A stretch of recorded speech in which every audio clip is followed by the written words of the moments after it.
little while ago, I was speaking with my good friend Steve Hillier. He invited me to come over and check out his backyard and enjoy some great barbecue with him. He also mentioned he had a whole bunch of barbecuers moving in behind him. I'm not sure what that means. Let's go find out.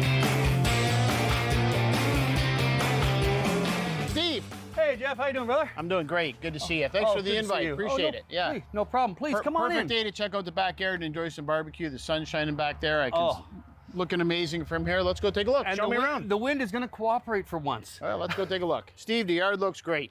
Thank you. Sun is shining, nice and breezy, like you said back here, which is kind of good. First thing I noticed when we come back here is you've got some different looking trees. I'm sure that's something you want to talk about. Well, we got our trees from Reforest London, and we're quite proud of our backyard because we've taken the time to actually fill it with local trees. We've got maples. You can see the bicolor maple here. It's actually red on one side and green on the other. We've got your Norway maple. Behind you, we have a tulip tree. This tree right over here, the tulip tree, was the height of me when we moved in, and a year later, it's now, well, twice my height. It's amazing. This is a London native tree? It's a local tree, Ontario. yeah, and it grows that fast. And it grows that fast, 140 feet in 50 years. So and you want a comparison? This tree is a little bit bigger than some of the This other is the ones. original tree that was here. That's an original maple. But to comparison, that is a magnolia planted the same time as this one. I thought they were the same tree when I first got here. Yeah, that's actually magnolia blossoms on it, but it shows you the difference in how fast they've been growing. They were the same size when you planted them? when you put them in. Wow. Now that's spooky when you look at. So this thing is growing quick. Oh, it's huge. And of course the birch trees. The birch tree. Love the birch trees. They're wonderful trees, except for when you get the invasive Japanese beetle. And this year was better than last year. Last year we got a really bad batch, but this year we've had an ant nest at the bottom of our tree. And it's kind of funny because every time you tap the tree, the Japanese beetle falls off, but then the ants come out and take them away. So this is the fully natural way. It's a fully natural way of getting rid of an invasive species using ants. We have a brand new subdivision, as you might be able to hear, being built behind us with about 1,000 homes. And these are the new barbecues you're talking about. We got 1,000 new barbecue homes coming in, folks. Yeah. And then when we come up and take a look at the deck in a minute, but I can see from here that you probably positioned that one just right to give you some shade at the barbecue, so you're... Well, they put that one in there before us, sorry. Those two, yes. But that is shade for the barbecue and the deck, so when it comes across, oh yeah, it works out nice. Yeah. Right around 4:30, 5 o'clock, as you can see, it's starting to come over. Already, yes, yes. And the deck looks great. You got a nice little shaded area. We'll go take a look. Nice. So how do you kind of use your backyard? Are you a big barbecuer? We live in our backyard. We've put speakers up just because you like to sit. This is the very first time I've had a lawn that I'm actually proud of. Oh yeah, because I'll be honest. Our children like to play and they're little, and they ran around our yard and destroyed it. Well, our kids are older and bigger now, and I can have grass finally. And it's nice to just come back here with the wife and have a drink and just sit with the dog on the grass. Yeah, I bet. And just enjoy it. And it's very de-stressing to just sit in your backyard. So cook back here, dine back here, the whole process. Yep, exactly. And every once in a while you have it staged so that you get a big flock of seagulls that takes off every time you walk in the backyard. Well, not every time you walk in the backyard, but every time one of the construction trucks goes by, about 1,000, 1,500 birds launch. No, you should say they launch every time you walk in the backyard. It's your way of showing up. So let's go take a look at the grill and the deck up here and talk about what you're cooking tonight. Please, after you, sir. Steve, I see what you mean. It's a perfect spot to just kind of sit, have a cocktail, enjoy the weather, nice little breeze blowing back here. I know you, and I know you love to cook. You love to bake, and you love to cook. Yes, I do. Tell me a little bit about what you're going to cook up tonight. Well, today we're going to start with Caesar salad. It's basic, simple, the traditional, the Michael's on the Thames recipe, because that is the one I go by. So we're going to start with a great salad. Yeah, salad, and we're also going to have our, we got Brussels sprouts done with bacon. We're going to have our steak, baked potatoes. Brussels sprouts done with bacon, but also garlic scapes. Oh, okay. Oh, it's a nice change. Add garlic scapes to them when you're braising your Brussels sprouts. Right. So I've seen Brussels sprouts and bacon a lot, but I've never had them when you add the garlic scapes. So that's an interesting twist. It's a nice little twist, and it elevates it because it gives almost a garlicky onion after flavor, which is nice with the bacon. Yep. And it works for me. Perfect. Yeah. Perfect. Okay. Now you mentioned steaks. But when we spoke a little while ago, you have a certain way you like to do your steaks. So tell me about that. I got the steaks from Mark's at Covent Garden Market, and we did them in a sous vide. And sous vide, it's really simple. A little bit of garlic, olive oil, salt and pepper, and a little bit of garlic scape. And you just and thyme. Put it in the Ziploc bag. Take the air out of it. Throw it in the sous vide. Right now they've been sitting in there for what, 2.5, 3 hours. By the time we're ready to go. What temperature do you have at? Oh, they're at 133 degrees, So which is 330. yeah, might be a wow, little that's really well done. cooked. So let's go with 130, and they'll just sit at that 130. They'll just sit there whenever you want to take it out. Come back and sear them off. And what I like about that technique is, if you're having several people over and you have to cook a bunch of steaks, you're trying to time the whole meal, and if you get it wrong, somebody's getting overcooked steaks. This way, you have everything else done, pull them out of the sous vide. It's perfect. Sear them off on the grill, and you're going to show us how that happens. We've been learning how to use the sous vide. Some of the recipes you can create in there. One of my favorites, and I don't imagine many people have tried it, is do Swiss steak in a sous vide. Oh, okay. You take all the ingredients for Swiss steak, you throw it in a large Ziploc bag, seal it shut, throw it in the sous vide, let it sit there for 8-10 hours. Perfect. Take the pieces of meat out, give it a quick flash fry in a frying pan or on a barbecue, then put it back in. Heaven. Oh yeah. It's just heaven. I'm gonna have to give that a try. I've never had a Swiss steak that good in my life before. Perfect. Yeah. So the sous vide really breaks it down. So and then you just put a little bit of crust on it. Yeah. Oh yeah. Yeah. So we're gonna do some steaks, and now I don't know what you're planning on cooking for the rest of the meal, but if I had my choices, you'd throw some seafood and a baked potato in there. Well, we're gonna throw some shrimp on there. We've got some garlic chili shrimp that have been marinating all night long. I've also got. We're gonna skewer those up. Oh yeah, we're gonna skewer those up. Well, actually, we're gonna skewer those up. Okay. And we've also got some onion to be tomato clear, we're jam. not gonna screw them up. We're gonna skewer them up. No, we're gonna do a red wine onion jam, which would be really nice for the steaks, and also some nice mushrooms, roasted mushrooms. Great. So it'd be a nice rounded meal. I was gonna make a dessert, and I was like, I don't know, we're reaching that point. Maybe we don't need desserts, just have a little more protein. For dessert, we can throw on another steak. Or another shrimp. Yeah, or another shrimp. There you go, or have a drink. Yeah. Well, cheers. Let's go. Cheers, brother. Let's go cook some food. Let's make some dinner.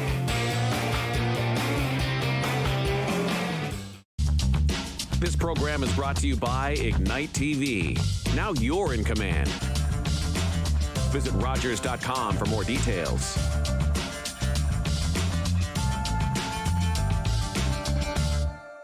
Hi, I'm Dan Mailer. I'm the host of London Lights, the show where we talk about notable Londoners who have made a big mark, big impact on the world of music, entertainment, sports, politics. I'm Wendell Clark with a word about winning. We all know it takes a team effort in any sport and with any challenge. You can be a part of the winning team that shuts out impaired driving. Whether you're out on the town or just hanging out with friends, drink responsibly. Always have a plan for a safe ride home for yourself, your family, and your friends. You'll be helping to shut out impaired driving. Visit ArriveAlive.org to find out more. Arrive Alive. Drive sober. Looking for the best way to get the Major League Baseball games you want to watch? Rogers Super Sports Pack has you covered. With MLB Extra Innings, you'll have a premium ticket to out-of-market regular season games with all games available in HD. Don't miss the action from the games you want from both the American and National Leagues. MLB Extra Innings, part of the Super Sports Pack. For only $35.95 a month, Rogers customers get all this for one all-inclusive price. Order using your remote starting on channel 431 or visit Rogers.com today. Steve, so this has me kind of intrigued. This is and I have to get the name right, the onion red wine, or is it red wine onion? It's the red wine onion jam. So we've got a few onions ready to go. So you're just taking one of a nice local sweet onion. Yep. And we're gonna chop it up fairly. A nice fine dice on it.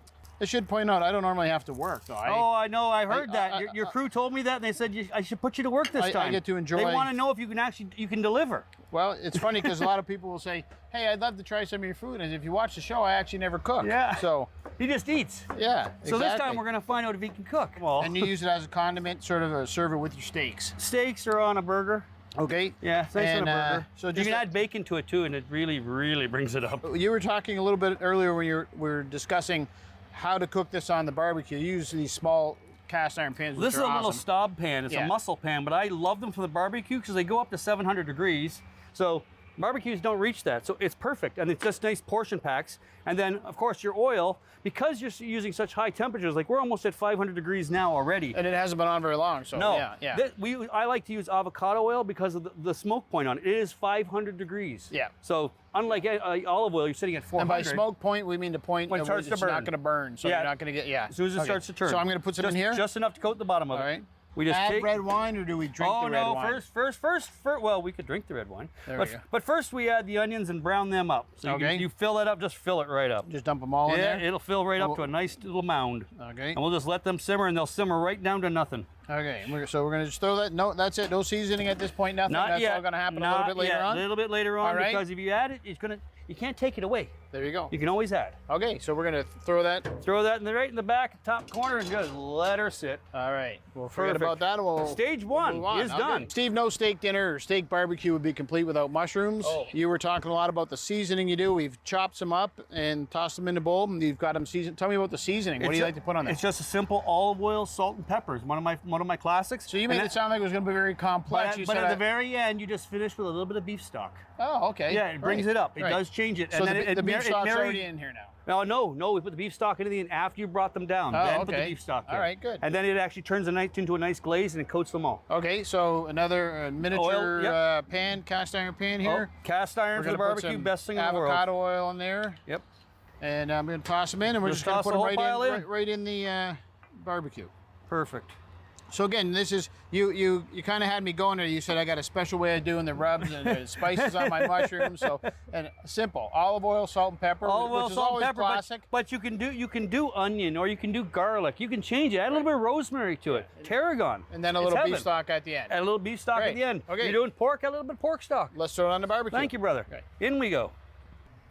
Lots of heat coming out of there. Yeah, That's that's gonna be warm. good for searing up some Oh, steaks. yeah. Perfect. So Steve, what I like about your cooking is how you kind of use all the appliances you have. You put everything to work, but it makes it easier. If there's a gadget, I'm going to use it. You've got it, and it kind of simplifies everything. Even the chicken wings. I thought we're going to barbecue chicken wings. Well, but you've got an extra step to kind of make that a little easier. Well, my favorite thing when you go to a restaurant, when you get chicken wings in a restaurant, it comes out of the deep fryer, and then they put covered in sauce, and they stick it under the salamander, and they caramelize that sauce. And to me, that's just the epitome of a good wing. Yeah. But we do it a little bit different because I don't like having the deep fry. Right. So we use an air fryer on the wings first, and then we finish them on the barbecue, and we caramelize the sauce on that. And that just works out to the best appetizer. Can't wait to try them. Do you do anything to that at this point? A basic salt and pepper is all you need. Okay, I'll let you grind away and let me do the work. Wow, somebody's got to make them perfect. I'm just here to eat them. He's just here to eat. And I've learned from experience that using this really fine Himalayan salt, that's the best. It goes a yeah. long way though. Yeah, that'll be enough. This stuff is... Okay, so now we're just going to take these, we're going to slip them in the air fryer. Put them in the air fryer. How long in the air fryer? 18 minutes. About what temperature? 375. 375? 375. And then you sauce them back up and throw them on the barbecue to caramelize them. They take about it here, rinse the bowl out, throw the sauce in the bowl, toss them, put them back on the grill, 3 minutes on the grill, perfect. Perfect, let's do them. Steve, baked potatoes and steak on the barbecue, hand in hand, gotta have them. Yep. And I'm gonna guess you're gonna, based on what you have out here, you're gonna keep it kind of simple. So walk me through your baked potato specialty. Well, it's really simple. Shiny side goes to the inside to the potato, so it double cooks the potato. A little bit of oil on the potato with some salt. That's it. Throw them on, and just throw them on, and just keep rotating. And do you leave them on for the? You kind of pre-cook them a little bit, right? I pre-cook them in the microwave, 4 minutes each in the microwave, just to pre-cook them, and then you finish them off, gives them a nice crust. Why use one appliance when you can use? Well, use them all. When you can use 2 appliances at any one time. I like to have, if I can pre-prep my dinners, like this you can actually have made in advance and have them cooked, and then just heat it up for 1 minute and then throw it on the barbecue. You have them in the fridge already done. Yeah. Lots of stuff. Exactly. Everything we cook, we have it made so that we're walking in the door half an hour. Eat. Perfect. It's nice. Especially the sous vide. Get it ready in the breakfast. Oh yeah. At dinner, you're good to go. Come home, you're ready to eat. I hear you. All right. Let's get these potatoes ready. A little bit there. All right. I am going to be the messy one, so you're going to man the salt shaker. Okay. There we go. That makes it easier. The official salter. There we go. It's really tough. Not a lot of people throw oil in the. I do. On the bakes. Oh, I do. Yeah, that's good. And get them all done before you open the barbecue. You don't want to lose the heat.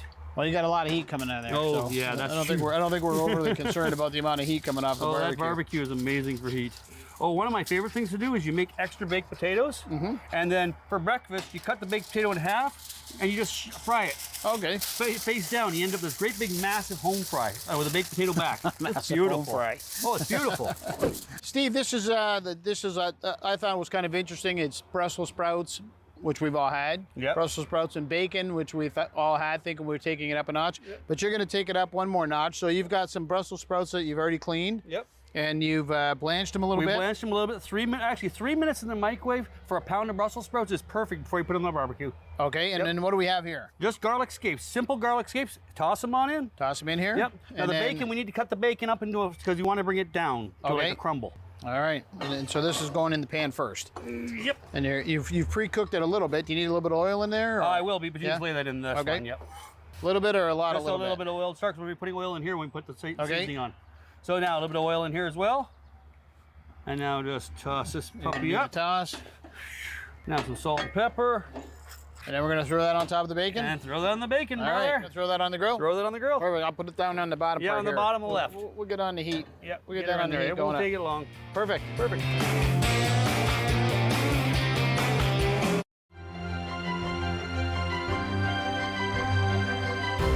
I'm Shannon Woolley, host of Batter Up Beachville on Rogers TV.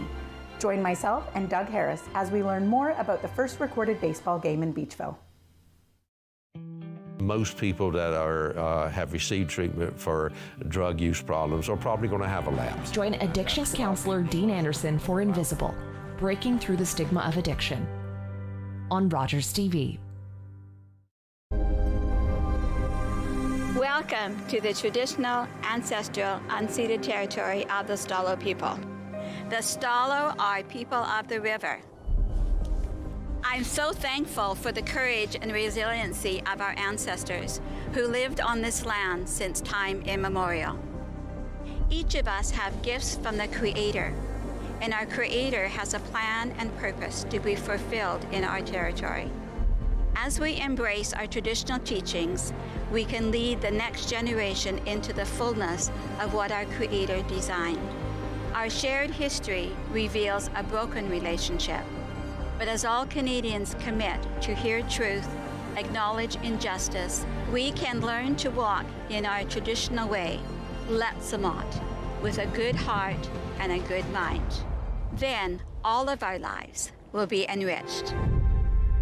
Kwasai.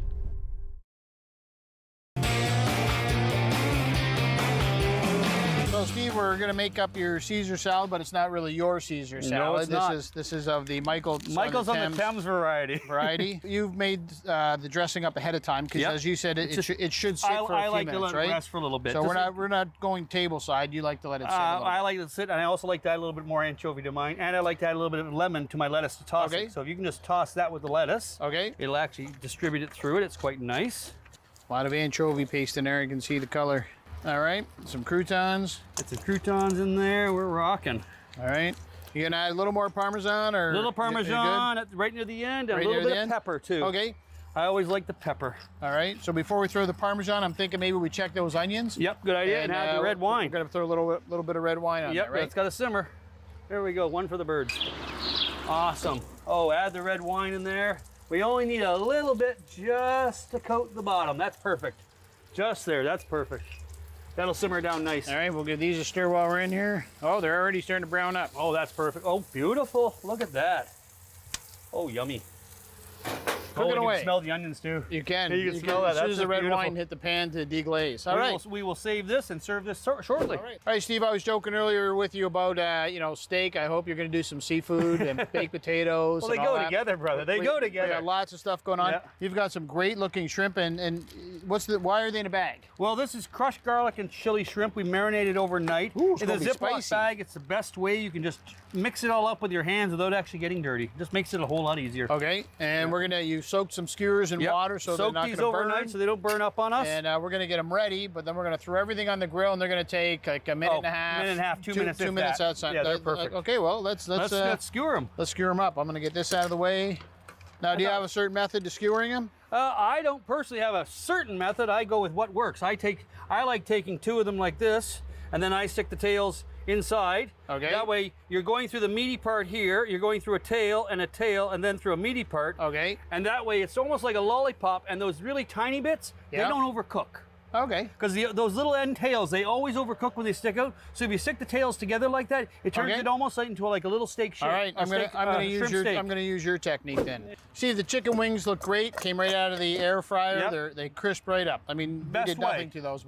There's no fat. And I think the beautiful thing about doing it this way is, I think the biggest challenge people face putting chicken wings on the barbecue is getting them cooked Perfectly. How many times did somebody pull them off? They think they're cooked because they're burning. Or scorched on one side, raw on the other. They're raw on the inside. Exactly. So this is a great idea. So what are we going to do now? We're going to toss a little sauce in This is my there? homemade barbecue sauce. Give us a quick rundown. What's in the homemade barbecue sauce? Oh, we've got onion, we've got garlic, all sauteed down. We've got a little tiny bit of ginger, tons and tons of spices, tomato paste, Italian tomato paste. I love how the guys who make their own rubs and their own sauces, when you ask them, they very general terms. Oh, it's a bunch of spices. Well, if you look at my cupboard, and you'll see there's about 70 or 80 different spices. And the way it works is you taste it, it needs cumin. Okay, it needs this. It needs a little bit, and that's just the way it works. And the problem is, someone says, "Can you make that again?" Not a chance. Not a chance. You're gonna make it off. Okay, well they look great. So what are we gonna get them on there so the barbecue sauce caramelizes? We have this really difficult technique for putting them on the grill. Open the lid, and we throw. And that's pretty much it. I got one at the back, so here, be careful, it's hot back there. We're gonna let them caramelize, and just let them caramelize. We're gonna let them get serve. happy. So and I even leave this bowl. You throw them right back in the same bowl and give them a toss, and they're perfect because you've already got cooked chicken wings in here, so no contamination. Great. Let's get the steaks going now. Excellent. Onto the steak. All right, Steve, we got our really ugly steaks. We pulled them out of the sous vide. They look like heck, I'm not going to lie. Nothing looks like a sous vide steak. It's the gray and nasty. But you'll notice when I took them out of the sous vide, they're almost falling apart. They're sort of falling. They're that tender. It's that tender. It's just heaven. That's the perfect temperature. Listen, I'm going to leave the honors to you. Thank you, brother. Let's get them on the grill. Pop that lid. We got our grill nice and hot. Oh, look at that. We're just going for the sear. We're just going for a nice sear. We want to hear that sizzle. That's what we're looking for, baby. And you've already got them seasoned. You added the seasoning when you sous vide. Yep. That's the best part. And the seasoning then penetrates the meat. And it's such a difference. It's not just sitting on the surface. So you're not just getting a skin of it. You're getting right through the whole thing. We're going to let these sear up, and our onion jam is looking great. We added a little bit of brown sugar. And some balsamic vinegar. A little bit of balsamic, and we gave that a good stir. And on the mushrooms, we added a little bit of the beef stock. Yep. So, yeah, this is looking great. Chicken wings are on. Baked potatoes are cooking. I think we're going to bring that down so it actually gets to a simmer. I want to get that a little more thick, just because I like it thicker. Beautiful. Okay, do we need to do anything, or we'll let the heat get happy? We're good to go. Let them sit.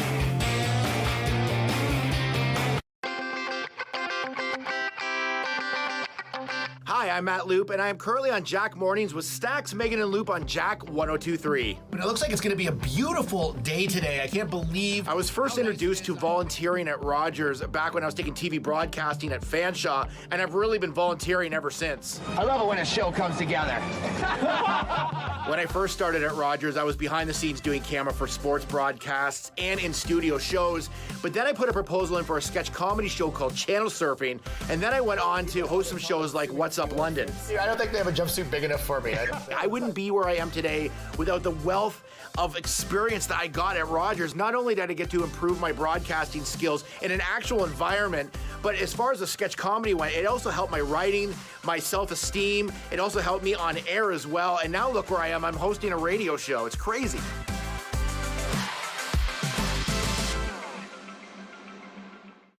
I'm Mallory, and I was walking home one night when an impaired driver hit me. He had been overserved in 2 bars before getting behind the wheel. If the servers would have called him a cab instead of serving him more alcohol, my life would be the same as what it used to be. I think servers play the biggest role in keeping us safe because it's up to them what state the person's in when they leave. Refusing service isn't personal, it's the law.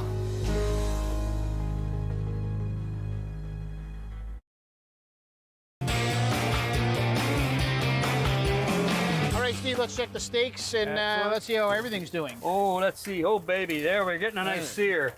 Just what we want. Now, they're already cooked. We're just making them look pretty. We're locking in the juices and making them pretty and rendering off that fat. Need to do anything with the chicken wings? Oh, just give them a quick toss and a rotate. This is the fun part of barbecuing now, where we're just throwing food around the grill. That's the funny thing about chicken wings. You just toss them everywhere. Yeah. So a little piece of sauce lands on your steak. You know what? No one's going to complain. Our onion jam's bubbling away. Oh, it's bubbling away nice. Potatoes That's beautiful. are cooking. And the mushrooms are perfect. All right. We got some nice grill lines on there. Yeah, baby, Look bring at it that. across. Look at that. Bring her in there. And of course, we have to let these rest. You got to let it rest while for a they're little resting. Yep. We're going to throw our shrimp on there. Shrimp skewers on. We're going to leave the tails out. Tails sticking out so they don't burn. Beautiful. We just want to cook the shrimp, not start a campfire. Yeah. See back in here, get a little more sauce on them. They've caramelized up, but we don't have to worry about the fact that they may or may not be cooked because you had them in the air fryer they're earlier. already cooked. They're perfect. Yeah. Guaranteed perfect every time. There we go. Warming up the Brussels sprouts. Looks like the shrimp need another 30 seconds. Yep, and they're good. All right. We're good to eat. Steve, Karen, thanks very much for inviting me over today. It was great. The weather was perfect. Love your yard. Love all the trees. I learned stuff about trees. Didn't know about some of the ones back there. What's the one that grows? Tulip tree. The tulip tree. Yes. Tulip tree. Love it. Some great food. I didn't expect anything less. I know you love to cook. Was looking forward to digging it in. You did a few things that I wasn't sure about, but now that I see them and cook them, they look fantastic. Can't wait to dig in. Really so once again, thanks for inviting us. I appreciate it. Cheers.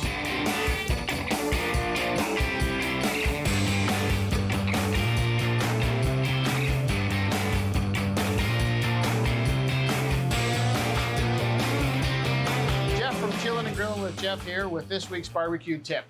Nothing says summer like a great barbecued burger. And to help us out with this week's barbecue tip, we have Mark Kitchen from Waldo's on King. He's going to show us how to make a great burger and how to barbecue up a great burger. So before you start barbecuing, two things are important. Glass of wine. You need to have a glass of wine. And make sure the barbecue is as hot as you can get it. So the first thing we're going to do is we're going to put on the Wagyu burger. You're kind of a purist. I'm a pure 100% beef burger patty kind of guy. If anybody wants to put anything else in, that's entirely up to them. I don't like the texture. I don't think you can serve them medium or medium rare, but it's entirely up to everybody. I'm gonna lightly season. My seasoning is a mixture of salt, pepper, and a little paprika. I like to add a dried herb to give a little extra flavor. I like oregano or chopped up thyme. And then just to stop the burger sticking when it goes on the grill, I'm just gonna lightly brush with a little olive oil, and this goes on nice and hot. That'll take about a minute before I have to turn it, but I'll keep checking just in case it flares up. See how that's burning up nicely? Nice marking on it. Lovely. The other controversy on cooking the grill, how many times should we flip it? Is that important? You should be able to flip it only 3 times. So you put it on, turn it, that's 1. Flip it, that's 2. Turn it, that's 3. And then it should be good. Medium rare, medium. My wife likes it well done. Everybody's different. The Wagyu burger, I'm definitely gonna leave medium. You'll see why when we cut it open. It's so juicy. So that one I'm going to give 1 more turn. And of course, the real tough question on any barbecued burger, toasting the buns or not toasting the buns? Me is toasting, for sure. I agree, you gotta toast it, gotta toast it. Nice medium rare, you can tell.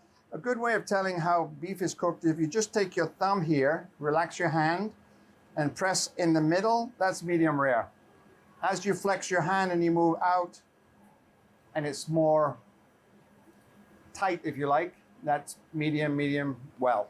That's just perfect. And that for me is perfect. Now, everybody's different. It's so juicy. Wow, that is amazing. But that is such a different flavor. We appreciate you taking care of this week's barbecue tip and not only showing us how to cook the perfect burger and how to stay away from fillers. Thank you. So I cheers to appreciate you. it. Thanks Cheers. very much.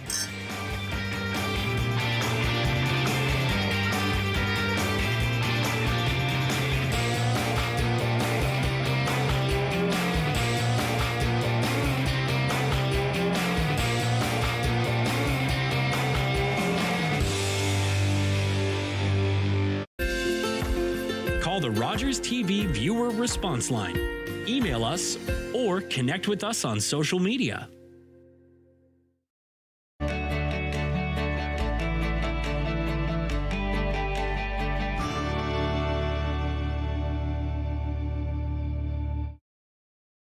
Was that 4 or 5? He's lost count and still thinks he can drive. Do you think he knows that when he is caught and charged with impaired driving, he'll lose his license and a lot more? If he gets in his car, he'll face costs exceeding $20,000. Does he realize he could have a criminal record for his choice to drive? And it could be much worse if he crashes. Wonder what he'll be thinking tomorrow. Have a hold on 1 at 15. Visit ArriveAlive.org to find out more. Arrive Alive. Drive sober.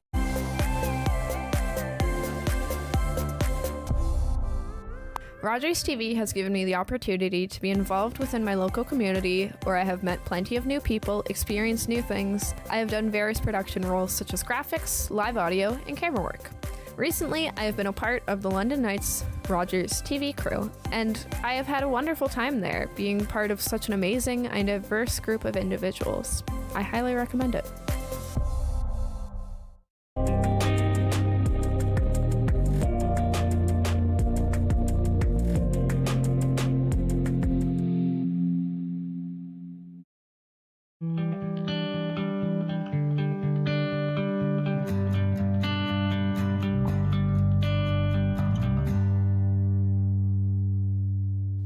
Hello and welcome to Invisible, Breaking Through the Stigma of Addiction. This is a local television show that we have that talks about addiction and how it impacts the City of London and the people in it. I'm Dean Anderson, your host, and today we have somebody who has really experienced the front line in the City of London. Her name is Karen Burton, and she's from the London Inner Community Health Centre. Welcome, Karen. Thank you very much. Thank you for having me. My pleasure. Karen, what is it exactly that you do? Can you describe your role? Absolutely. I am a harm reduction worker, an outreach worker, and I work with people who use substances in the City of London. So in that process, a big part of it would be constituted the harm reduction, we call it, right? Yes. Can you explain to me what harm reduction is from your own words? Sure. So harm reduction is a set of practices, policies, principles that have been put in place to help people use their substances safer.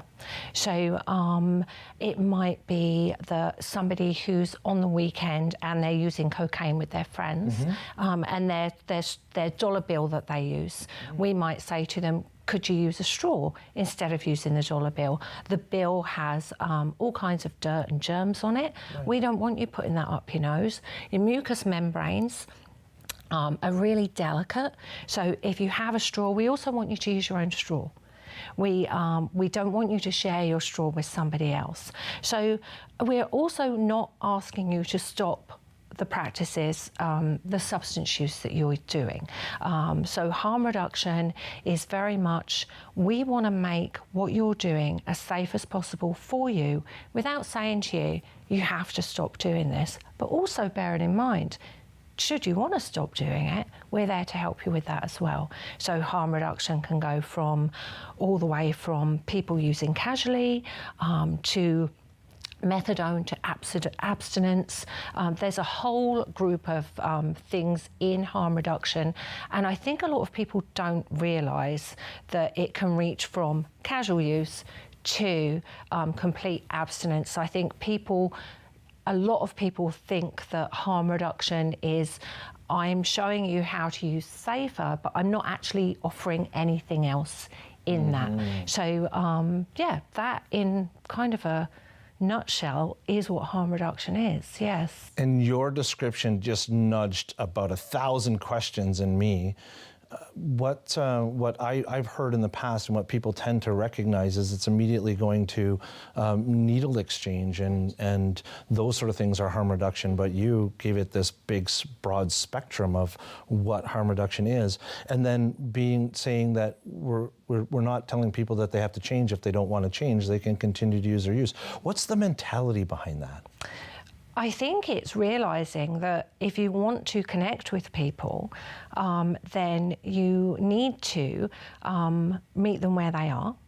And what is wrong with saying to somebody, hey, there's a different way to do this that might be a little bit safer for you, but I don't need anything else from you. I'm going to introduce this to you. Should you choose to use it, great. If I can get somebody one time out of 10 to do something a safer way, I've still won, right? I've got them one time out of 10. So the plan is that you want people to practice safer all of the time, but realising that when I change a habit of my own, am I going to do it all the time? Sometimes. It takes time to get there as well. So some people straight off the bat, that habit will be that practice that they use to use safer will be all of the time that they do it now. And some people, it will be here and there that they use that practice, but you've still got them more than you had them before. So that's, I mean, so it's about safety, it's about well-being, it's about learning and growing and developing and being as, and I'm assuming that, I mean, when we talk about other types of harm reduction like safe supply and supervised consumption, we're all actually saving some lives too. Oh, definitely. And the other thing is people have this, not all people, some people have this fear of a safe consumption site, but a bar is a safe consumption site where you actually get your substance. You go to the bar and you buy your substance. So, and again, people will say, well, it's legal, but it wasn't always legal. So it's a safe consumption site is somewhere that somebody can go and take their substances with them. Are those substances illegal? Sometimes. Sometimes they are. Sometimes they're their prescribed medication that they're using at that site. When they walk into that site, they are asked, what are you using? What substance are you using today? So people know what substance they're using when they walk in. They're given new equipment when they walk in the door to be able to use safely. There is somebody there to offer advice should they want some advice on how to use safer. And there's somebody there if they overdose. And it's not just overdosing. Sometimes people can over-amp on crystal meth and stimulants.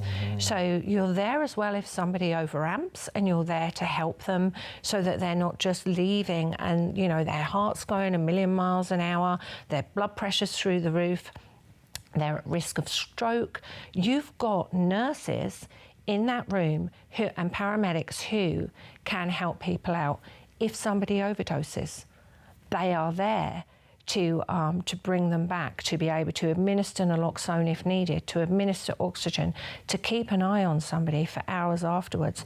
I think the other piece that sometimes gets lost is that you've got that room where people use their substances and they inject their substances in that room, and then there's a little room just beside it. And that's where people sit afterwards to rest. That is your chance, as well as in the room when they're using, but more importantly, over in this other little room is your chance to build a relationship with somebody. Using substances, when somebody is injecting their substances, in my opinion, is one of the most intimate things I have ever been part of. So being in that room when somebody is using their substances, that's a really intimate thing for that person. And for them to be okay with sharing that with you, I think we don't realise how the trust that is involved in that. Once you have that trust, then you build your relationship with a person, and it's a different kind of relationship than somebody just popping in for a quick to pick up something. You get to know more about them, about their family, about what brought them to your services in the first place. It also gives you an opportunity to be able to plan with them what things down the road might look like for them. If they are looking to make changes, what do those changes look like to them? Because if you and I are working together, I can have all the ideas in the world, but if you don't want to go along with them, or if they don't fit your agenda, me coming along with my agenda, it's not worth it. The other thing I think is rehab. When people go to a 30-day rehab, we have this thing where 21 days to change a habit. I think that's things like biting your nails. I do. That's what I think. I think it's stuff like that. Maybe it is bigger stuff, and maybe it has worked for other people. But for me, 21 days to change a habit doesn't work. And also, a habit is not necessarily a healthcare issue. So somebody who uses substances goes away for 30 days to a rehab, and that's great. Their body's had a break, and we hope that when they come out that they continue to stay sober. And if they don't, we tend to consider that they're a failure. What I want people to realise is that somebody has a break from using substances, be it a day, be it they've put off using for an hour, be it the 30 days or however long, I think it's important to realise that their body had a break for that time. It had time to start recovering, and they learned so much when they were in there. So if they come out and they start using again, their tolerance is low because you haven't used for a while. I mean, you can go away for a weekend, not use, and come back and your tolerance is really low. So 30 days, your tolerance is completely gone. So you want somebody to go into a safe site to use so that if they do overdose because they think that they can use what they used before, if they do overdose, somebody is there to help them. Ideally, if somebody goes to rehab, yeah, they're going to come out and they're not going to use again. The reality is it's peaks and valleys. And for some people, it takes many, many stints in rehab before things change for them. So I think building relationships with people where when they are using, they're looked on as the person that they are. We don't define people. I have depression. I'm not depression. I don't walk around saying, I'm depressed. Hi, I'm Karen, I'm depression. I say I'm Karen, and if it comes up, like it has with you, I suffer with depression. It isn't who I am. We, as a society, someone's an addict. No, they have an addiction that may or may not be with them for the rest of their lives. So it's important to build that connection with somebody and be able to help them. And also the other thing people don't realise is we really learn from our clients. We learn so much from our clients. Being able to, talk to somebody about the way they use their substances and why they use them that way. A lot of times people will say, well, that's what I was taught. Somebody taught me to do that, who I was using with at that time. And so it would be like, okay, so why don't we try this way? And these are the reasons why. It would be for safety. But I also don't ever want anyone to feel that they're stupid, I don't ever want to say to somebody, oh no, what you're doing is wrong. Your practice is wrong. I don't ever want to say that to somebody. I will say, why don't we try this way? We have learned that if you do it this way, if you face a needle upwards when you're putting it in your arm, it's kind of to your vein. If you use alcohol before you inject, you're getting rid of germs. If you use alcohol after you inject, it might bleed a little bit, so let's use a little dry pad. So things like that that people may have learned from other people. It's about teaching, but doing it in a kind way. I think kindness is massive. I think we all judge a situation when we walk in a room. But I think being with somebody and making sure that your judgments are based on kindness and are based on not getting, my way is right, where everything I say is right. Even if I have all the evidence behind me, if you don't want to do it, do I want to lose that relationship with you? No, I don't. I don't. No. Yeah. So I so much information there, which is bringing us into the end of our interview. But I just I hope everybody listens to that and listens to that wonderful information because it was very articulate and well put. I couldn't put it any better. There is something to be noted within the stigma and shame of things that we isolate and separate people in that process, and we believe that separating them and isolating them is what's going to help them. This tough love. If you don't get what you want, you're going to have enough pain to want to change. But the reality of it is the pain requires more medication, and then they have to use more. So what you're saying is, give them some love, show them some openness, show them that there's a way, show them there's help, show them that someone cares, and then when they're ready to change, they can change on their own steam. Absolutely. Wonderful. Thank you, Karen. I appreciate you being here on the show and sharing all that great information. And I look forward to talking to you more in the future. Excellent. Thank you so much for having me. My pleasure. We'll be right back after this break.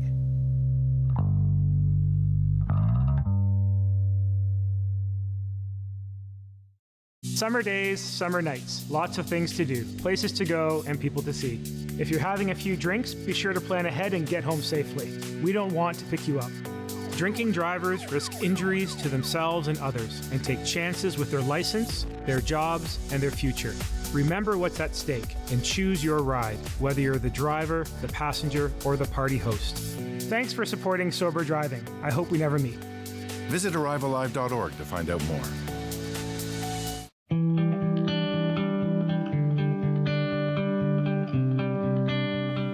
Welcome back to the show. We couldn't talk about harm reduction without having our next guest on. Dr. Ken Lee is an addiction medicine doctor, and we had him on the show last season, and we got to talk about some of the harm reduction methods he was using. And there's been since more advancements, more information, helping more people. And so we're just going to jump right into talking to Dr. Lee. Thanks for being here. Thanks, Dean. Thanks for the invitation. We're very excited at the RAM Clinic here in London. During this COVID pandemic, we've had the opportunity to trial a new treatment, a new medication for opiate addiction. And as you know, fentanyl has been a great problem in our city. But we think we are getting some answers now.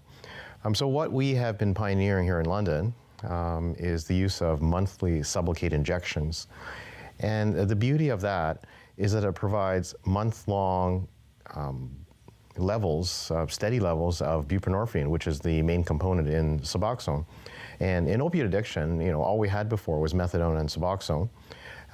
We now have other options, including safe supply, pandemic safe supply. Some people call it in Vancouver. We call it safe supply here in London, Ontario. But now with this other option, we've treated 250 patients since October 2019 with Sublocade. And we have had no overdose deaths in this patient population. A lot of tweaking, a lot of adjustments in our protocols. But we're very excited by this. I just presented this data to a number of international conferences in Minneapolis, in London, UK. Just this morning and Friday, I'm headed to Italy to share our experience. So I'm just going to be jealous about you going to Italy for a minute and and being able to travel and spread this wonderful information. So the Sublocade is an injection that works in the same way that methadone so it's an opioid replacement therapy, right? Right. It's an opioid replacement therapy, but the beauty with Sublocade and Suboxone is that it treats the withdrawals and the cravings that people have after using fentanyl. But at the same time, it blocks out the euphoric effect of fentanyl. And so what patients have told me is, hey, doc, if I can't get high, that means I can't die. And, we suspected this when we learned about the availability of this treatment. But now we've collected data for 250 patients now and have papers published, poster presentations at various international conferences, and a paper is in the works right now. So we think we have an advance that we can share with the world. We've been doing this for 2 years now in London, Ontario, and it's time to spread the word. The new thing that we've learned is that we can start this treatment very quickly. So at the RAM Clinic, just this week, we had 10 new patients roll in asking for, quote, the needle. And these are people who show up in clinic in various states of withdrawal. And if they're in withdrawal, we're able to macrodose a start on Suboxone and then give them the Sublocade injection within 2 hours. Wow. And so from the time you come in the door to the time you walk out with your withdrawals controlled and cravings controlled is 2 hours. Wow. And after that, if you do choose and relapse to fentanyl use, the effect of the fentanyl is blocked. And this is how it provides overdose protection. Wow. So the old way of doing it was someone would have to go into withdrawal, and then they would have to go and microdose onto some other opioid antagonist, and then they would slowly increase that dosage and get to a point where now you're saying that they can come right from withdrawal right into a Sublocade, right into a... Yeah, that's right, Dean. It's an amazing advance. It was pioneered in California through the California Bridge group of clinics in Los Angeles, San Diego, et cetera. It's a large group of clinics. They pioneered this in the emergency department. We've worked together with doctors in Timmins who have pioneered this as well. And we brought this protocol to London. So yes, we've been doing this for about 3 months now. he's so humble when he says we, but I know that you're incremental in this whole process and bringing this to the city.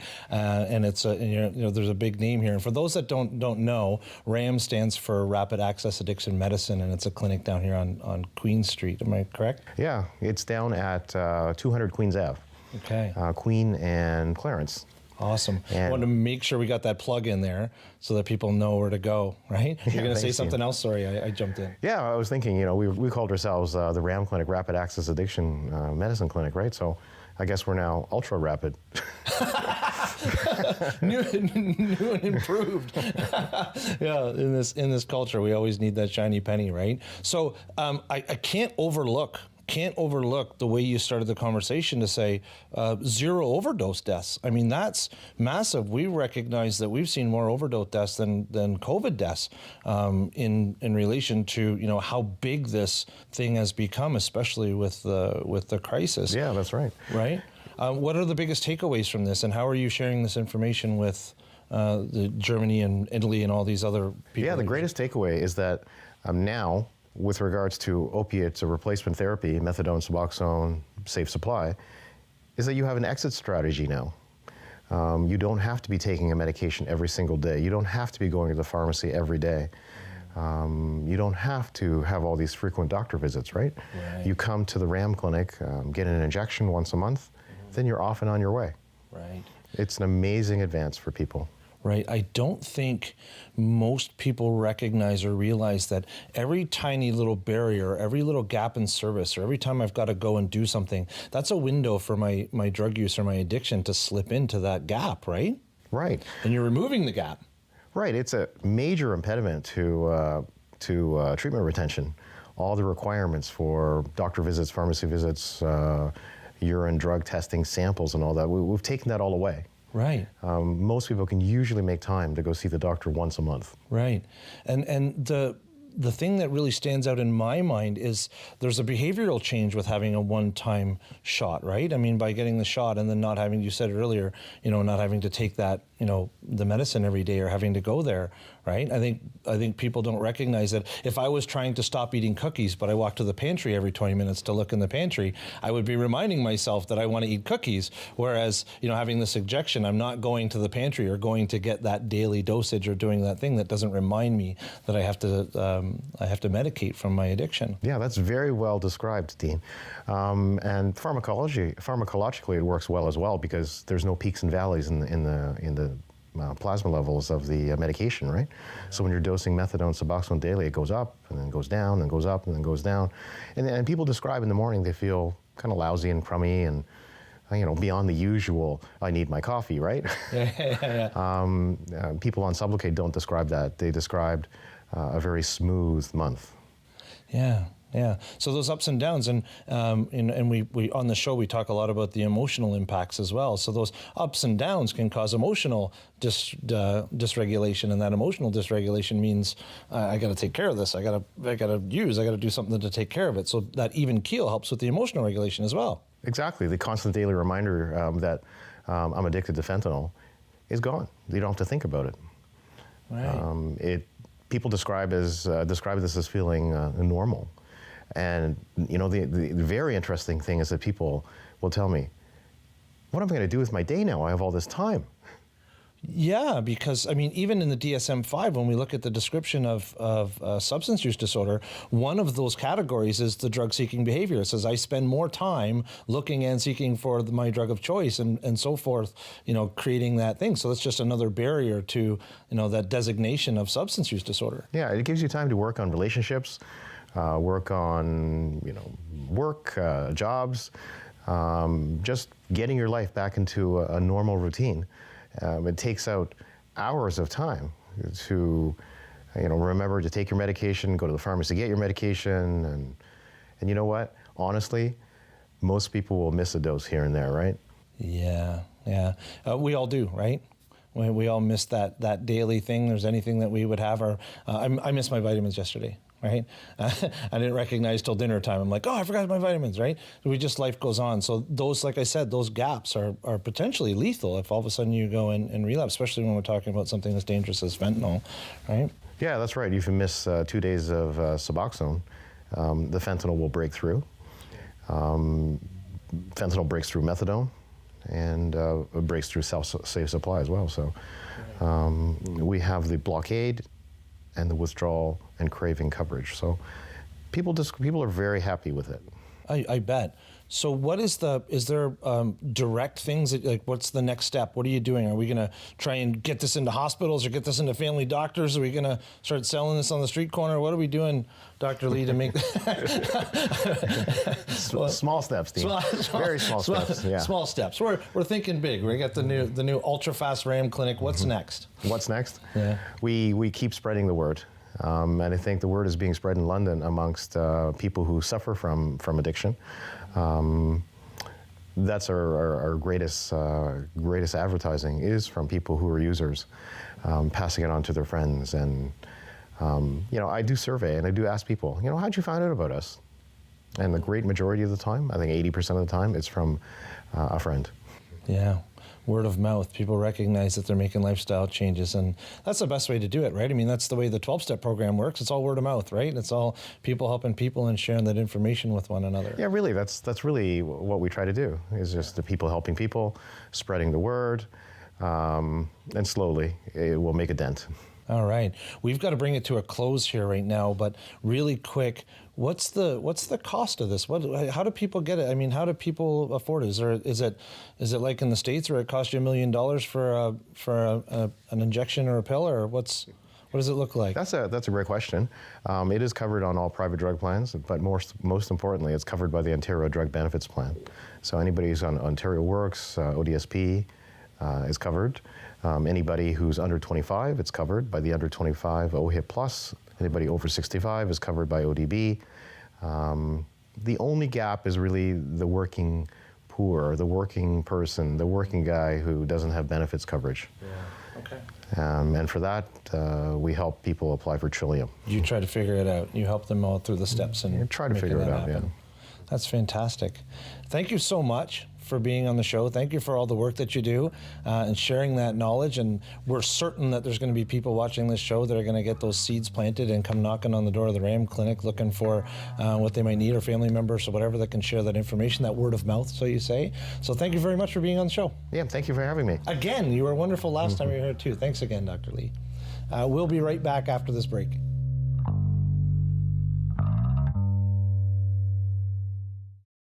Looking for the best way to get the Major League Baseball games you want to watch? Rogers Super Sports Pack has you covered. With MLB Extra Innings, you'll have a premium ticket to out-of-market regular season games with all games available in HD. Don't miss the action from the games you want from both the American and National Leagues. MLB Extra Innings, part of the Super Sports Pack. For only $35.95 a month, Rogers customers get all this for one all-inclusive price. Order using your remote starting on channel 431 or visit Rogers.com today.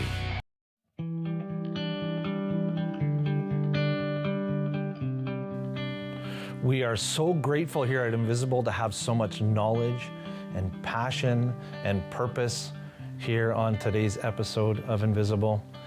The things that are shared really need to be a message that is heard by everyone. And if you think about it, when you go to your own refrigerator and you grab that light salad dressing because you know that the fat content or whatever's in it's going to be bad for your cholesterol or maybe hurt your heart, that's harm reduction.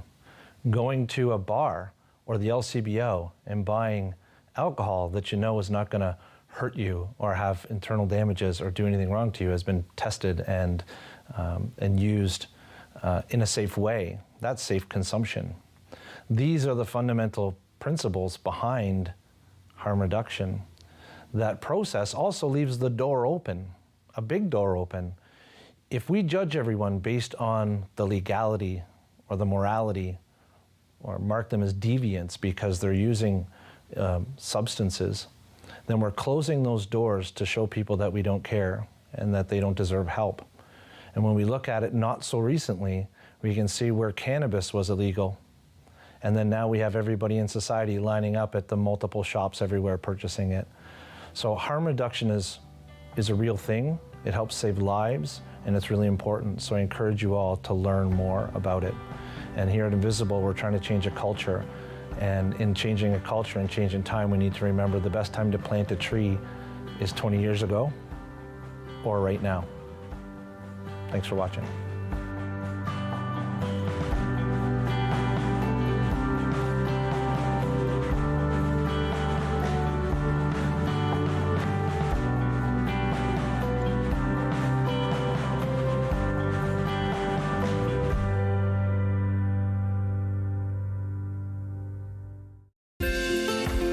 Call the Rogers TV viewer response line.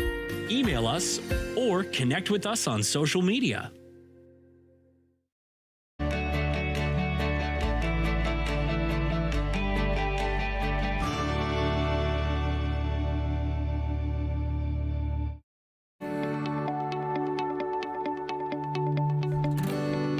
You're watching Rogers TV.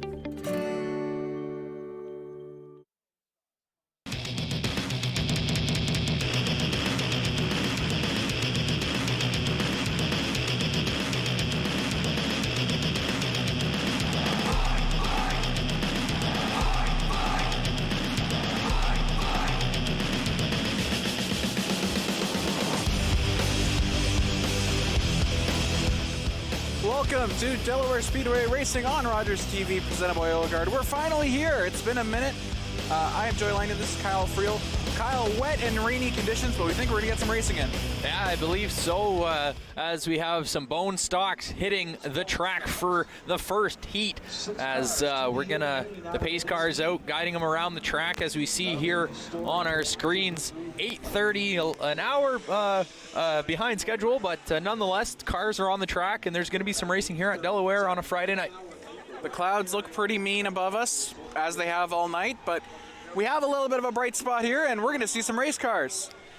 As we're going to get ready for the first heat of the bone stocks, we have the number 17 of Colin Wilms, the 59 of Cassie Howard, the 89 of Bonnie Sue Stirrett, and then Randy Thompson in the number 1, Mark Lamont in the number 90, the 69X of Shane Gibson, 24 Hank Clausen, the 69 of Mitchell Rawlings, Jordan Fiddler, the number 22 F car on the track, and then the number 15 of Sterling Roberts, the 22P of Rick Van Cleef, and Tyler Wheel driving the number 85, and the number 06 is Sarah Wheel. So those are the 13 cars here on the track for Heat 1. Obviously everyone wants to get racing in, but maybe no one more than the 22F of Jordan Fiddler. As a part of Flatbroke Racing. They came out here from Niagara Falls just for this race, and they would really like to get some racing in and not have to go back with nothing. As we are about to get started here, it looks like the 15 of Sterling Roberts is going to have pole, and I can't tell who that's behind him. Either way, we're about to get going here. No fooling around. We're trying to get as much racing in as possible. Pace car pits. Roberts sees yellow and sees green, and here we go. Great start for Randy Thompson. Another great start for the 90 of Mark Lamont. Mark Lamont dive bombing the inside, and he's making the most of it. And look at the, I think it's the 85 of Tyler Wheel also in the fight.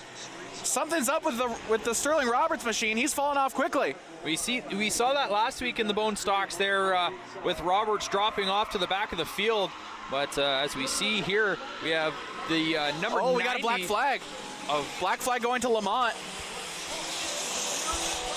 We stay green though, so he's just got a penalty. I think that was for the start when he came on the inside super quick. He's still going. Cassie Howard got up into the wall in the back. And Lamont is going to come into the pits. As you see, that's Howard in a battle with the 95.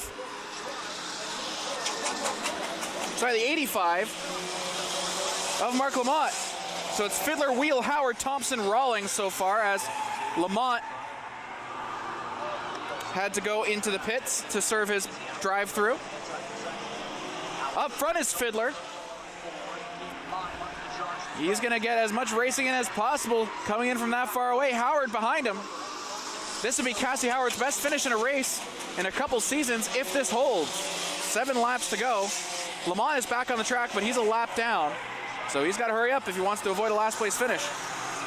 Yeah, Cassie Howard doing a good job here as we have the 22F of Jordan Fiddler taking the lead, but Cassie Howard not too far behind him here on his back bumper, looking to pick up here some heat win and some points, crucial points here in the standings. Howard looking the outside. Fiddler is under a lot of pressure from Cassie Howard.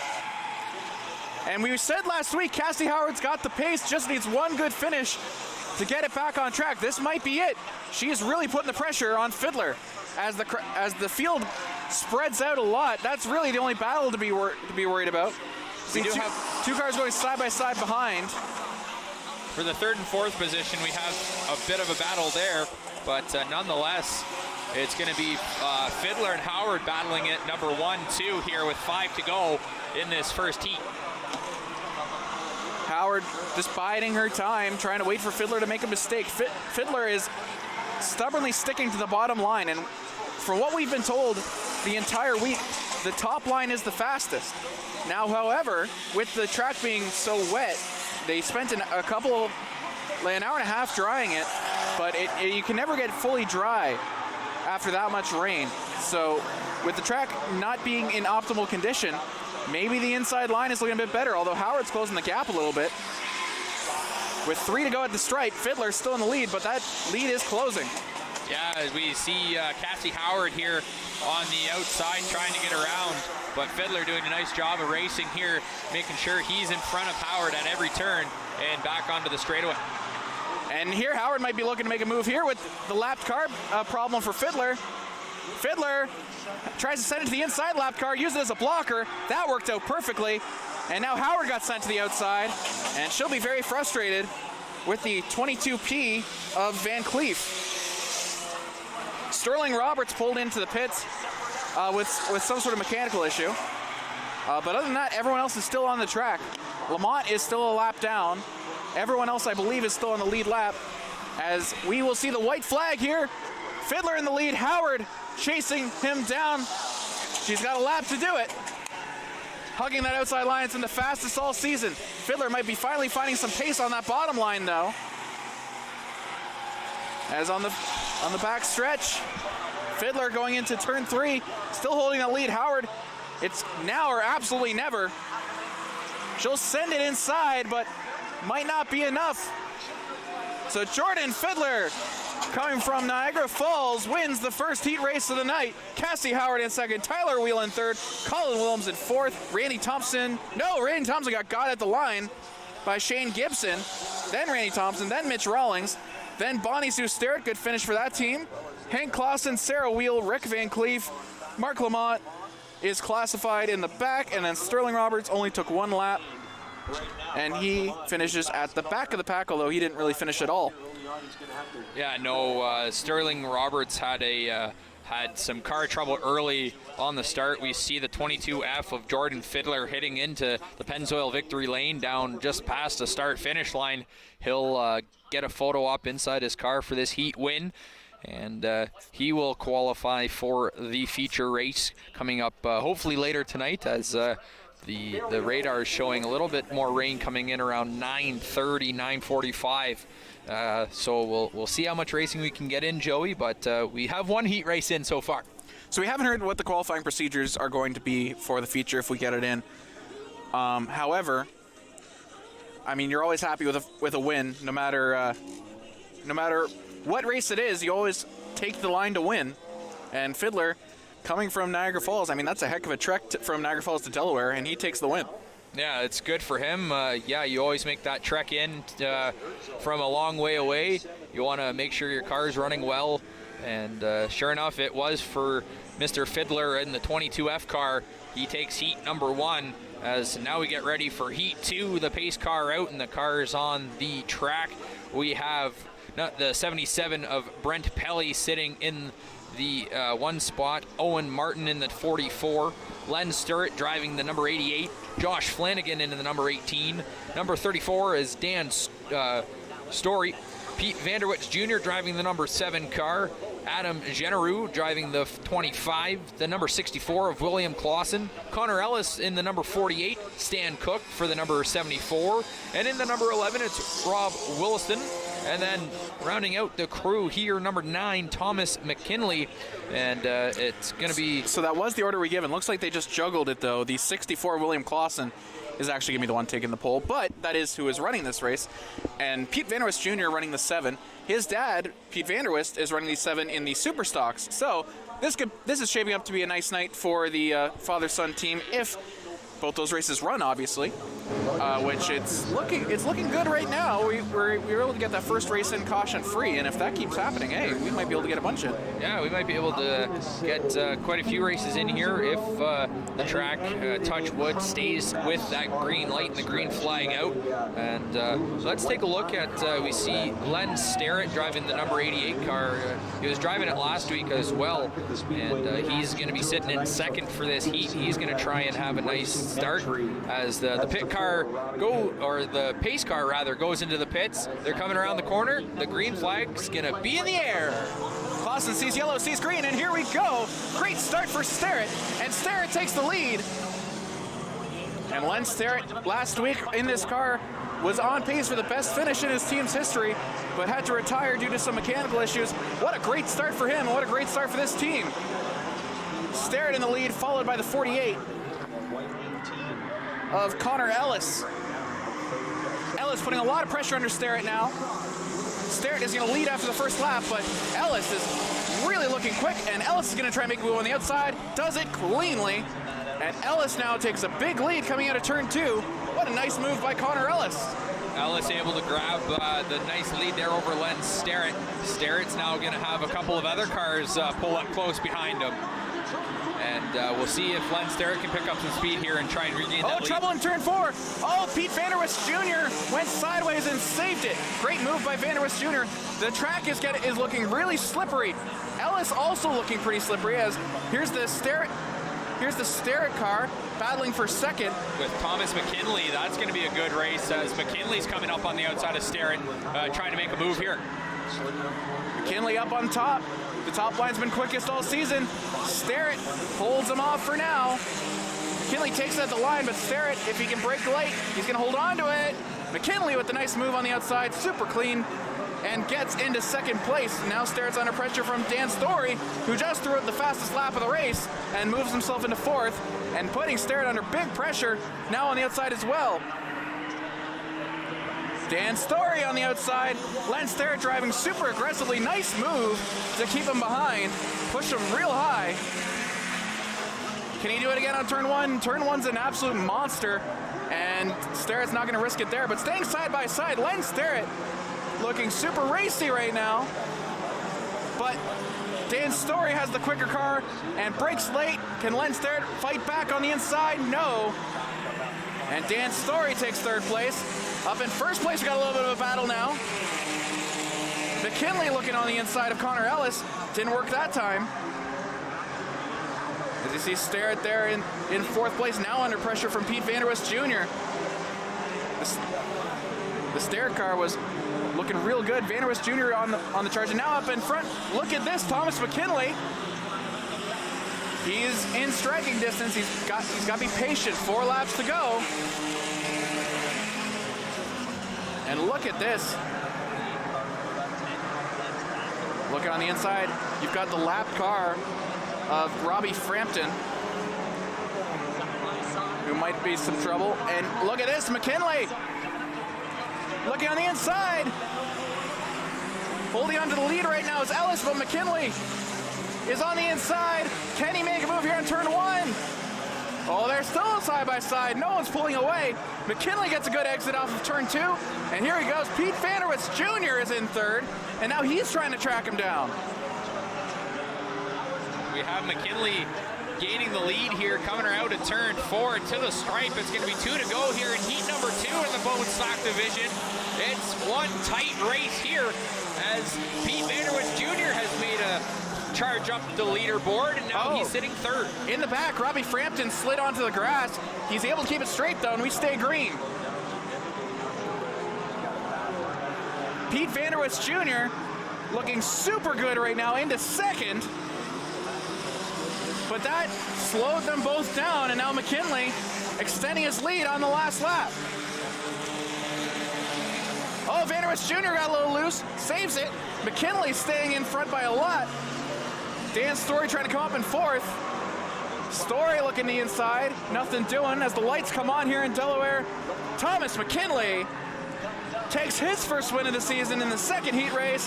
McKinley wins, Vanderwist Jr., and then Connor Ellis, Dan Story, Len Sterrett, Josh Flanagan, Owen Martin, Adam Generu, Rob Willinston, Brent Pelly, William Clausen, Stan Cook, and Robbie Frampton is going to cross the line a couple laps down. Yeah, so we look there at the number 9 of Thomas McKinley winning this heat race, and he will make his way to the victory lane spot. We just heard over the PA that the last transfer spot in that race was the 8th spot, so Adam Generu grabs it from Rob Willinston. So Rob Willinston is going to have to go through last chance qualifying, as so will Pelly, Clausen, Cook, and Frampton. I'm surprised about Pelly. He looked super quick in the first couple laps, but just fell off. Maybe had a little bit of an issue there, because that's really unlike him to fall off that quickly. Yeah, we'll have to wait and see if his group in the pits will make any changes to the car and make sure that in the last chance qualifying he has an opportunity to run in the feature. So we have the top 8 out of this heat moving on to the feature race. So that would be McKinley, Vanderwist Jr., Ellis, Story, Sterrett, Flanagan, Martin, Generu, and that's rounding out the top 8 of this heat. So we're gonna be hitting up heat 3 coming momentarily as we see Thomas McKinley making his way around the track out of pit lane, and the rest of the cars coming out here. Heat number 3 coming up for the Bone Stocks. Joey. Looks like last week's winner, Chris Lawrence, is going to have the pole, and I want to talk about Craig Cole here in the 55. Got disqualified last week after the race for, from what we were told, it was a computer modification. You can't modify the engine at all for the Bone Stocks. Now, however, I was talking to a bunch of the drivers. They all said the same thing. It's going to be a rev limit. It was a rev limiter issue. But I talked to Craig Cole's team, and they said, no, we're appealing this. We don't think we did anything wrong. We think we just have a better engine than everyone else. So, I mean, something to watch here. I asked, did you make any changes after this qualification? He said no. So, if he gets disqualified again, then they disagree. Yeah, and so my wife, who has been around racing, Kate Friel, she's been around racing since she was 8 years old here at Delaware, and she was able to get a hold of Chris Lawrence after last week's race. He won the feature race, and his brother Joe coming in second. Chris was saying this morning he went through the car, had it all prepped up early in the week. Then he was more stressed about getting all the cars out here. He has 7 cars racing for his team. He worked and helped out 3 other ones, but so he's more stressed of having all the cars out, and he just wants to see everybody run well that he's helped out, and hopefully a BT racing car makes it to victory lane if it's not him himself. And then his brother Joe Lawrence, after a second place finish last week, had a good feel about the car, and he's gonna need some more speed if he's gonna grab that extra spot in the feature. So it's good to see both Lawrence brothers out there racing very well.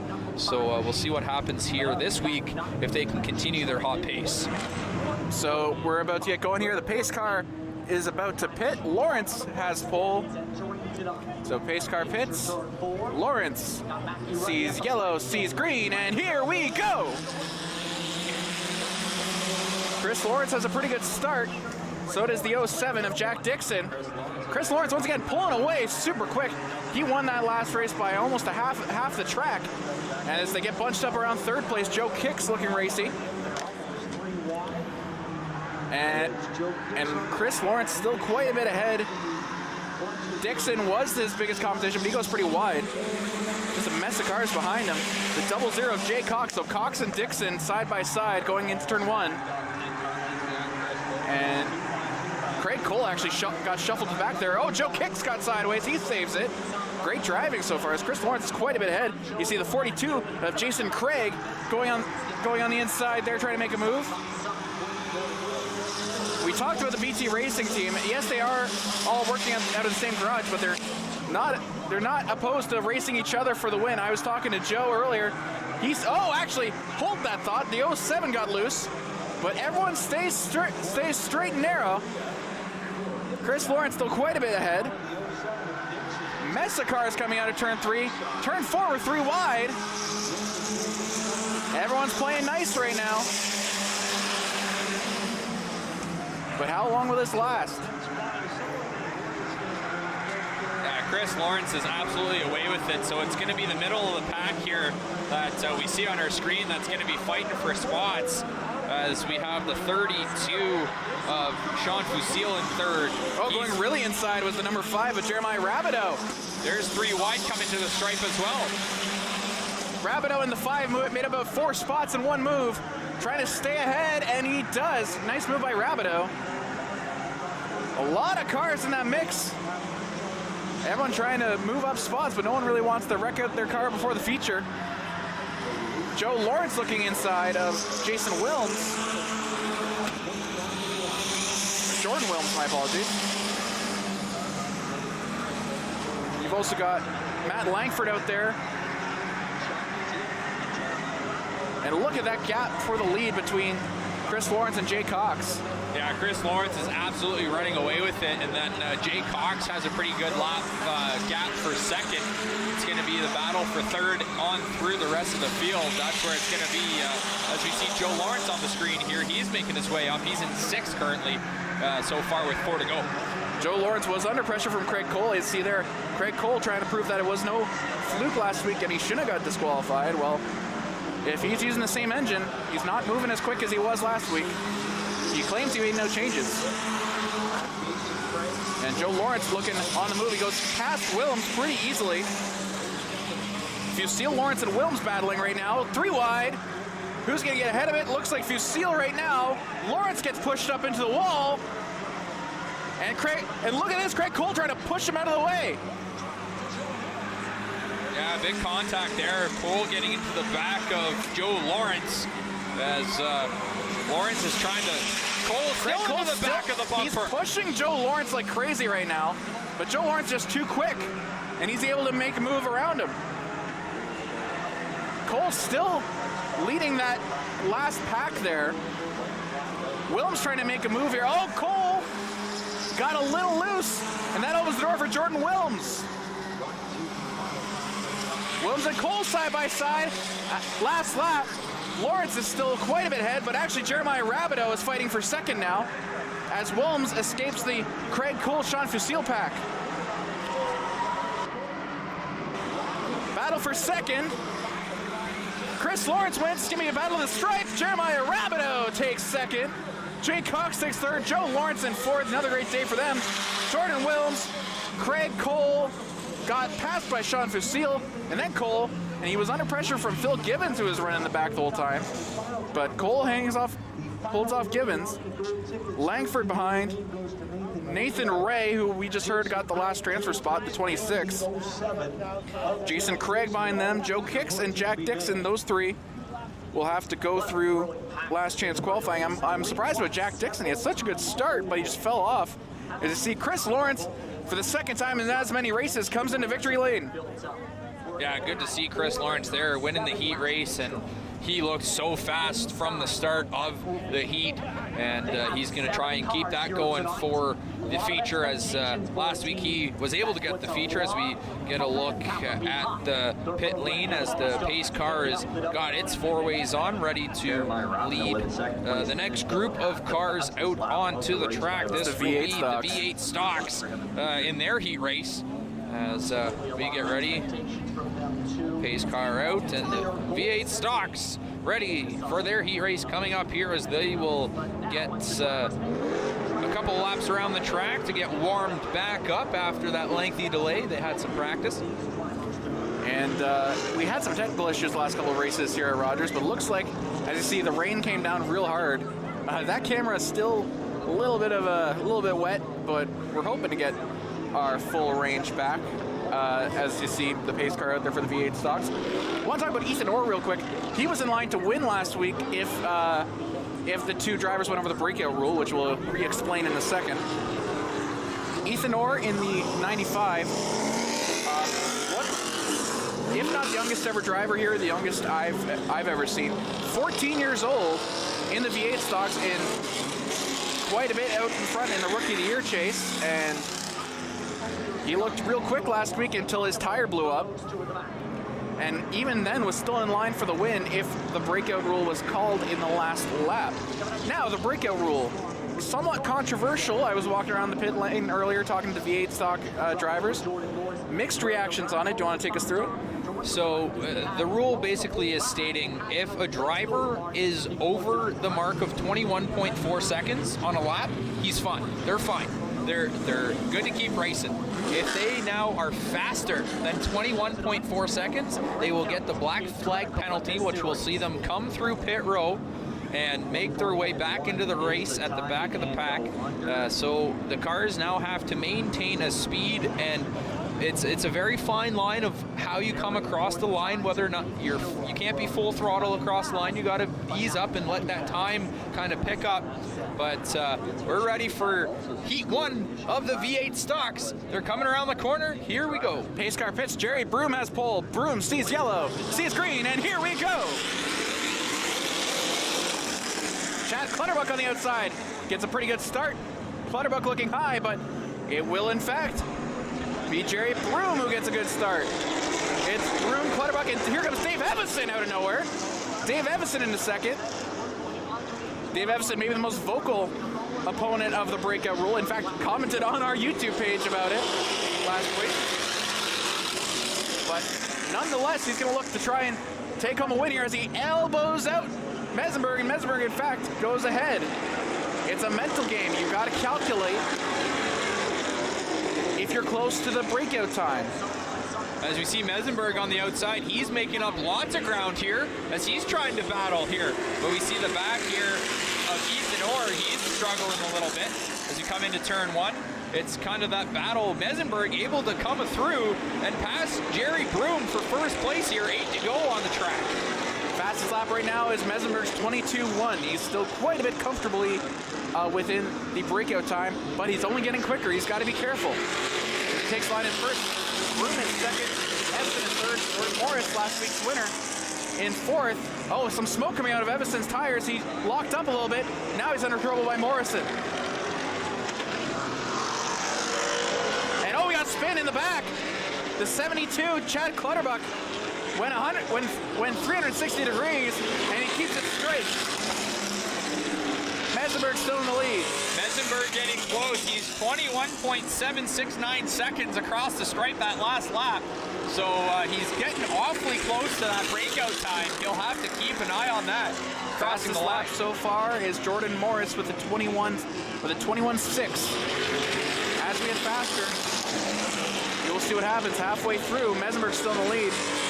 Morris trying to make a pass for third over Evison, and he does.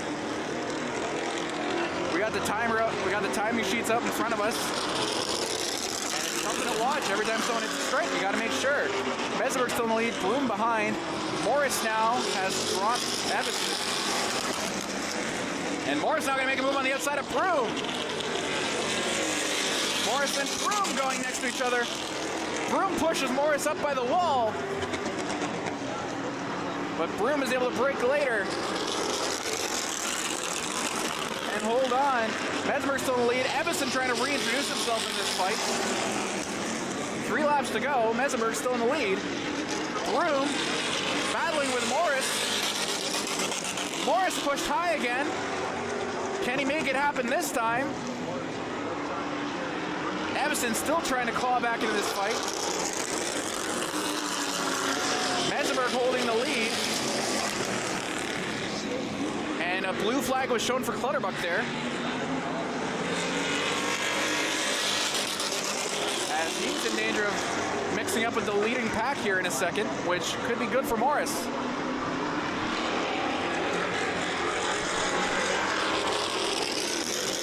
Mesenberg, Morrison, Broom. And then you got Evison behind them. Oh, Clutterbuck almost got into Broom there. Evison had to check up. And Evison into the wall. Dave Evison mixed it up with Clutterbuck. I don't think Clutterbuck meant to do it. But Evison has slowed down completely. Now we're 3 wide. Coming to the stripe. Morris. I'm confident in that Morris call, but as we go, I'm less confident. We'll have to look at the replay. It's 3 wide to the stripe. And they're all just above breakout time. 21.47 for Morris. We'll have to take a look at the replay if we have it. We're having some technical difficulties right now. Morris is listed as the winner right now, and he's coming into victory lane. Just by my eye, I felt like it was Morris. Did you see something different? It was tight. It was kind of like the end of the late model race last week where they had that going to the line. We get a look at the replay here across the stripe. I'm not confident in saying that's Morris. It's either Morris or Mesenberg. I think it might be Morris by like a hair. Yeah, like less than a hair. Is what we'll take another look at it. Zoomed in here as it's going across super slow motion. You got to see. I don't know if I've seen one this close before. Touching the white. It's going to be Morris. Morris by not even a hair length. Not even a hair length. It's going to be Morris taking this heat. That was one heck of a heat race for the V8 stocks. If that's going to be what the feature is going to be like, buckle up your seatbelts, everybody, because that's going to be one heck of a race to watch. Hopefully the weather holds out. So Morris Mesenberg, Jerry Broom, Dave Evison, then Ethan Orr, Chad Clutterbuck was the last of the driving cars. Rob Windus entered, but I don't know if he even ever took the green. He's here, but he might have had an issue getting started, maybe an issue with when the rain came down. These race cars are very complicated machines, and add a little bit of rain, and sometimes they don't play nice. As we get ready here for the super stock division, it's the field has the number 17 of David Rockwood, number 4 of Lonnie Thompson, the 91 of Cody Coburn, number 45 Ryan Bright, Doug Stewart in the number 2 machine, the number 33 of Paul Fothergill, number 93 of Carson Nagy, Brandon Verhoeven is driving the number 77 vehicle, and the number 71 machine of Connor Van Stensel. So it's going to be a good field here as the cars double up. Shout out to Remy from Arkansas and Alex from New Jersey who are watching in the YouTube chat right now. The Paul Fothergill fan club. They loved his interviews last year in Victory Lane in the V8 stocks. They'd love to see another one tonight in the super stocks, as it looks like it's going to be the 33 of, it will be Paul Fothergill having the pole. So we'll be looking to have a good start. We haven't seen him yet this season on Rogers with the super stocks. He was real quick last year in the V8 stocks, won almost every race. Trying to continue his winning ways in the super stocks. Pace car pits. Fothergill sees yellow, sees green. Here we go.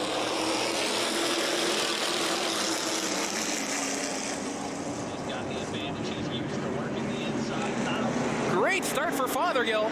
Also good start for Van Steensel. But rocketing out there, it's Doug Stewart. Everyone real close behind Fothergill.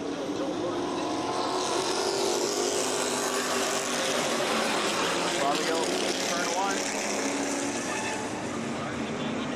1. The heat races will never, oh, we got a problem in the back. The 17, David Rockwood, I believe blew a tire.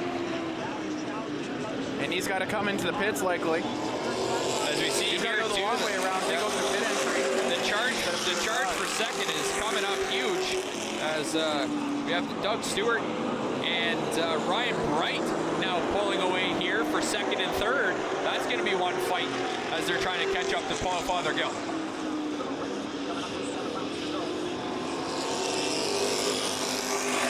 It's a race for second right now unless the yellow comes out. Oh, another car has slowed down to stop. Brendan Verhoeven took 2 laps, and he's coming into the pits as it's really cooled down here at Delaware. The clouds look angry.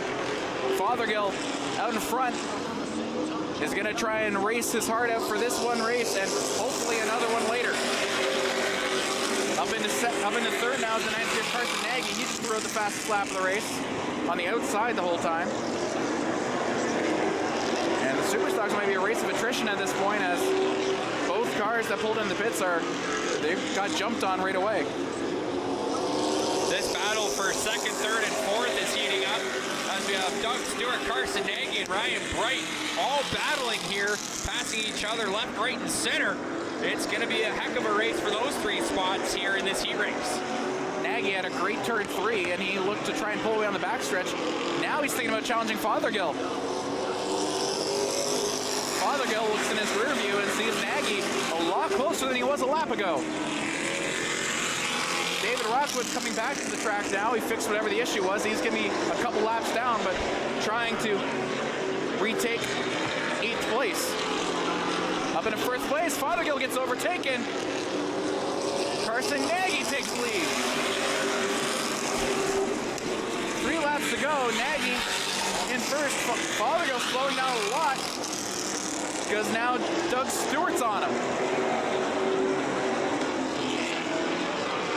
Nagy trying to pull away as Stewart starts to battle Fothergill. 2 laps to go now. Nagy out in front, Fothergill, Stewart, and then trying to make a move is Ryan Bright.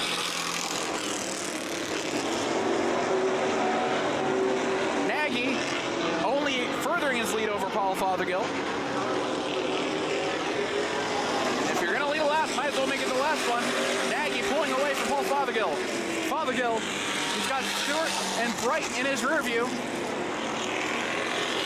he's going to have to hustle to pick it up and stay in second. Doug Stewart trying to make a bomb on the inside. Fothergill trying to hold him off. This could be a drag race for second. Fothergill holds on for second. Stewart, Bright. Van Steedsel is passed by Lonnie Thompson at the line. Cody Coburn behind them. Then David Rockwood is going to finish a couple laps down. Brandon Verhoeven never returned, so he is the last classified driver in that one. What happened to Paul Fothergill? Yeah, late in that race there, Joey. Fothergill kind of lost some speed, and that was all Carson Nagy needed to make that cross and pass down low and come across with this heat victory. And he makes his way to the victory lane spot for a nice little photo op with a checkered flag. As we have a few more raindrops dropping out of the sky here. The clouds not looking great above us here, Joey, but they're going to try and get as much racing in here as possible. As we just finished the first and only heat. The first of two heats here in this division. So we'll be right back here on Delaware Speedway Racing on Rogers TV, then Oil Guard, hopefully with more racing right after this.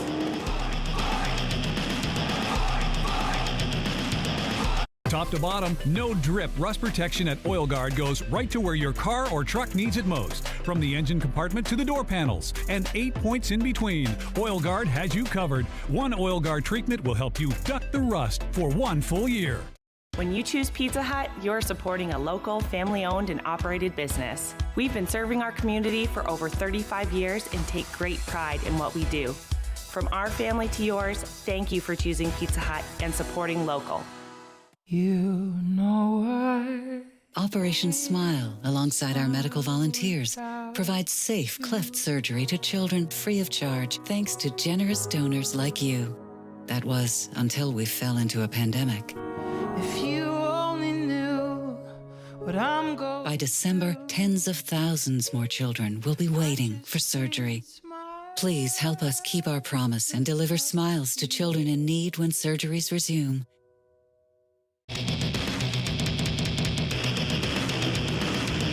Welcome back to Delaware Speedway Racing on Rogers TV, presented by Oil Guard. I'm Joy Langdon. This is Kyle Friel. Kyle, we got another super stock heat race coming up, and the weather is not looking too kind, but we'll get at least one more race in. Yeah, they're going to try and push this second heat of the super stocks, and it's a little bit of a drizzle, so nothing as bad as we had earlier on in the night that caused a bit of about an hour delay. But the pace car has its lights off, so it'll enter pit lane and exiting turn 3, and the cars are doubled up. They're going to get ready to race here in heat number 2. Pace car pits. Right in Lapsevich sees yellow, sees green, and here we go. Lapsevich gets a good start, so does Chase Pisano, who is the Rookie of the Year candidate in this division, and he is off like a rocket. Up up in front. Trevor Culver up in third. He's going to make a move for second. Culver, last year's champ, had a great season, and has always kind of looked like the fastest one on the racetrack. Sorry, not last year's champ. He finished second to Andrew Ferreira, that I'm remembering now. And Andrew Ferreira also in this race, the 9. So last year's 2 title contenders both in this race, and both of them are getting dusted right now by Chase Pinsino. Culver up now in the battle. You see there Andrew Ferreira, last year's champ, trying to make something happen. He's sitting in third. Lapsevich gets shuffled to the back as we get a little bit of a pile up in the back. A lot of cars back there, could be some issues. Pete Vanderwist is back there with him. We saw Pete Vanderwist Jr. have a good race earlier. Pinsino still in the lead. Culver has erased that gap though, and he just rode the fastest lap of the race. You see the number 43 of Jay Dewar there. He's making some moves. Pete Vanderwist as well, trying to pass some vehicles and make up ground there of Ryan Lapsevich. Nick Ramsey in the back right now. He mentioned they had some setup issues because they've been running different tracks so far this year. He's not just running Delaware like he used to, and Delaware is such a different track. They see so many different things here that you don't see anywhere else. Pinsino still in the lead, but Culver has really closed that gap as the rain starts to fall a bit harder here. Culver all over Pinsino as we're halfway through. Culver looks faster, but Pinsino is a really good defensive driver. Gets a little loose that time though. Culver trying to exploit the inside, but Pinsino, nice move, holds on. And Andrew Ferreira on charging now in third, looking to try and insert himself into the conversation. Pinsino still in the lead. Culver. It's Pinsino, Culver, Ferreira. Then Ryan Dyson, Jane Dewar, Nick Trebek, Pete Vanderwist, Ryan Lapsevich, and Nick Ramsey. Nick Ramsey and Lapsevich actually having a bit of a battle at the back there. See up front, Pinsino starting to pull away a bit from Culver with 3 laps to go. Pinsino, Culver, Ferreira. They've been parading right now, but Culver, he's getting a little impatient. He's turning a lot more inside than Pinsino has. Looking for any opportunity to make a dive bomb. As the rain starts to fall a bit harder here, and the tarp just flew into my face. Pinsino still in the lead, Culver in second. It's been kind of a parade this lap, or the last couple laps. Culver's not one to go down easily though as we go in the last lap. Pinsino looking real quick. Culver's got a lot of ground to make up. Pinsino, Culver, Ferreira. Ferreira's actually under some trouble now from Ryan Dyson. And Jay Dewar also trying to insert himself in that conversation. But looks like it'll stay the course. Chase Pinsino wins. Trevor Culver in second. Andrew Ferreira in third. Ryan Dyson in fourth. Jay Dewar in fifth. Pete Vanderwist finishes sixth. Nick Trebek in seventh. Nick Ramsey overtook Ryan Lapsevich at the end. He finishes eighth. And Ryan Lapsevich in ninth as the rain starts to fall a bit harder.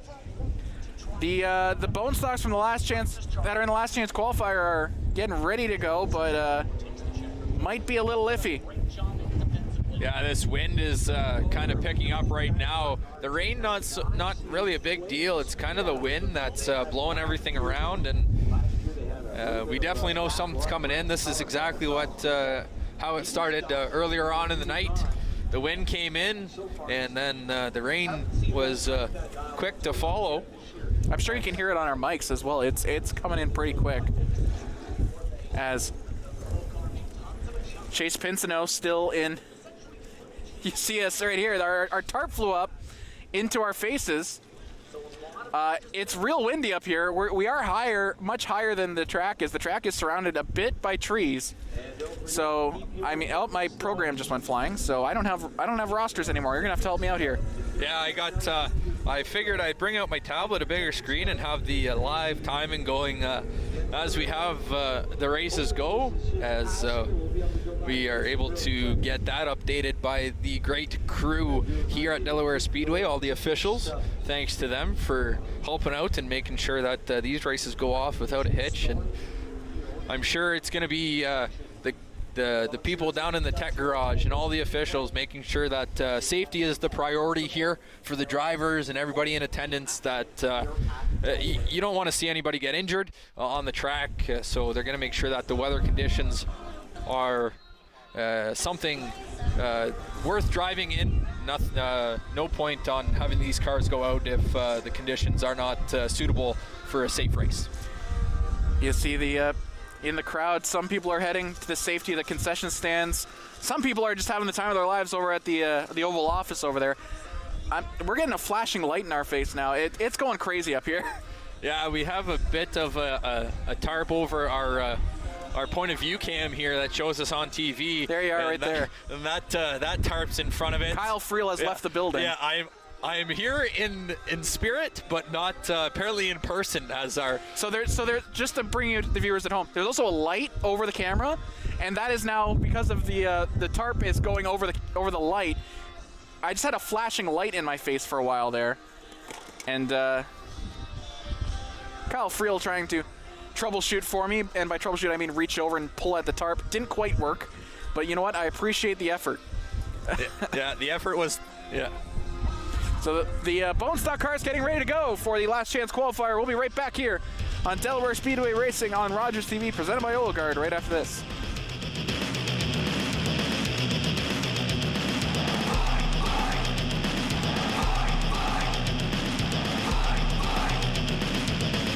Motorists across Ontario trust Oil Guard Formula 2 No Drip for proven rust protection. Oil Guard has been road tested against Ontario winters by hundreds of thousands of vehicle owners just like you. Oil Guard knows how to help you duck the rust. Don't get caught unprepared this summer. White's Rental is your one-stop shop for lawnmower tune-ups and repairs. You can visit us at our new location, 785 Little Simcoe Street. Wednesdays at 7:30 p.m., it's the RTV Quiz. Giovanni Petiti hosts a weekly trivia competition that lets you play from the comfort of your couch. Play along at home and challenge your friends. And don't forget to follow along on social media. Let us know who's top of trivia, and you can find yourself featured on a future episode. Are you kidding me, folks? The RTV Quiz, Wednesday nights at 7:30 p.m. on Rogers TV or at rogerstv.com/RTV Quiz.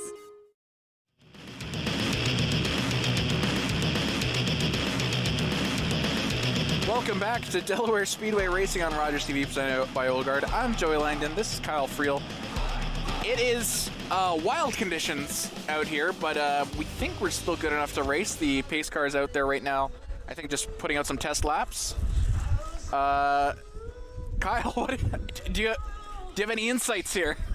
Well, it's not like any driver's gonna have an advantage over another one. They're all driving in the same conditions, as you did mention, Joey. The pace car out there just trying to keep the track somewhat dry, as there has been a bit of a drizzle coming through here at Delaware Speedway, as it's nice to have the normal street cars out there with their tires that are able to kind of wick and get the water off the track, as the bone stocks are going to be up next in the last chance qualifying, but it's going to be interesting to see how well they're going to be able to drive here in these windy conditions. It's you know what? They might be skipping last chance qualifying, going right to the feature, because I see Cassie Howard out there, who finished second in her heat. I see Pete Vanderwist Jr. I see Craig Cole. I see Phil Givens. I wonder if they're just thinking about just trying to get this feature in. That would be the best idea. As an official, just say, hey, you know what? Sorry, we were going to try and get the last chance qualifying in to have more cars in this feature, but with the impending weather coming in, you want to get the feature in.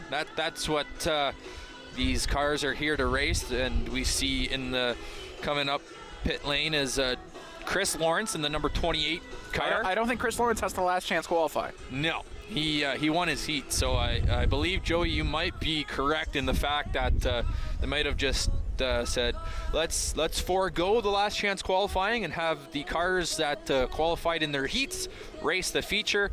and try and get as many of the features in as possible here. 3 features, and they're going to try and get all of them in if they can. Hopefully as many as possible as the weather comes in. I wonder how big they're going to make the field, because the limit they've set for themselves is 37. Now, I see Mitchell Rawlings out there. I see Sean Fusil out there. They did not finish in the transfer spots. Are they just going to let everyone go? If that happens, we're going to have a really bunched field on a possibly slippery surface. Yeah, that'll be interesting if they have, I believe, 38 cars in the field registered. 39 cars registered for the field today. We see the pace car on the back straightaway having a word with somebody.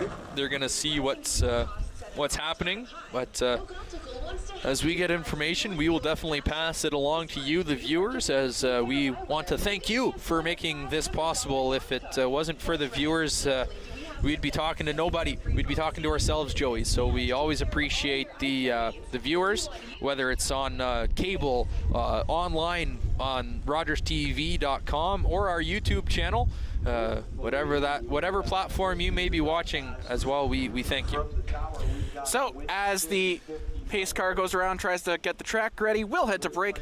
We'll be back here on Delaware Speedway Racing on Rogers TV, presented by Oil Guard.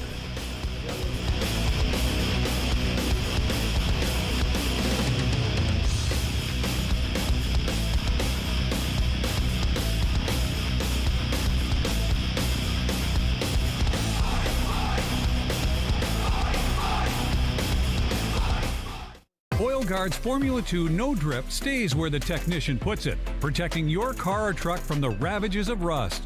With no messy residue on your driveway or garage floor, Oil Guard Formula 2 No Drip is proven rust protection you can trust.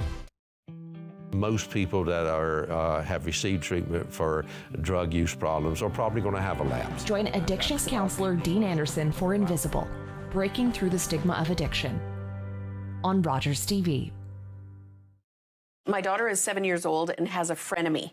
They have play dates that always end up in a fight or tears. This friend bosses her around and treats her poorly, but she still wants to be her friend. What's a parent to do? I would let them acquiesce to a certain amount, and then, when they're at this age, you still need to be supervising their play dates. So I might step in, not to correct the bossy child, but it's my child that I'm concerned about. I would just expose her to other people, teach her to have a voice, and let her know that she's got options. Motorists across Ontario trust Oil Guard Formula 2 No Drip for proven rust protection. Oil Guard has been road tested against Ontario winters by hundreds of thousands of vehicle owners just like you. Oil Guard knows how to help you duck the rust.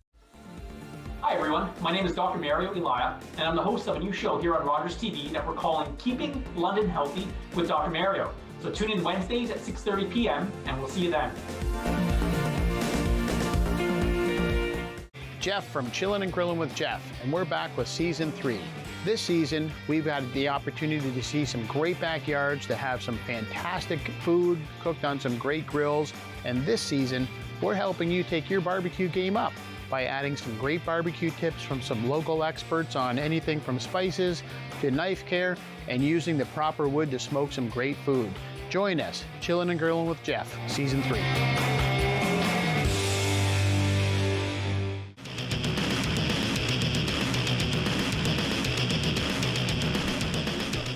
Welcome back to Rogers TV.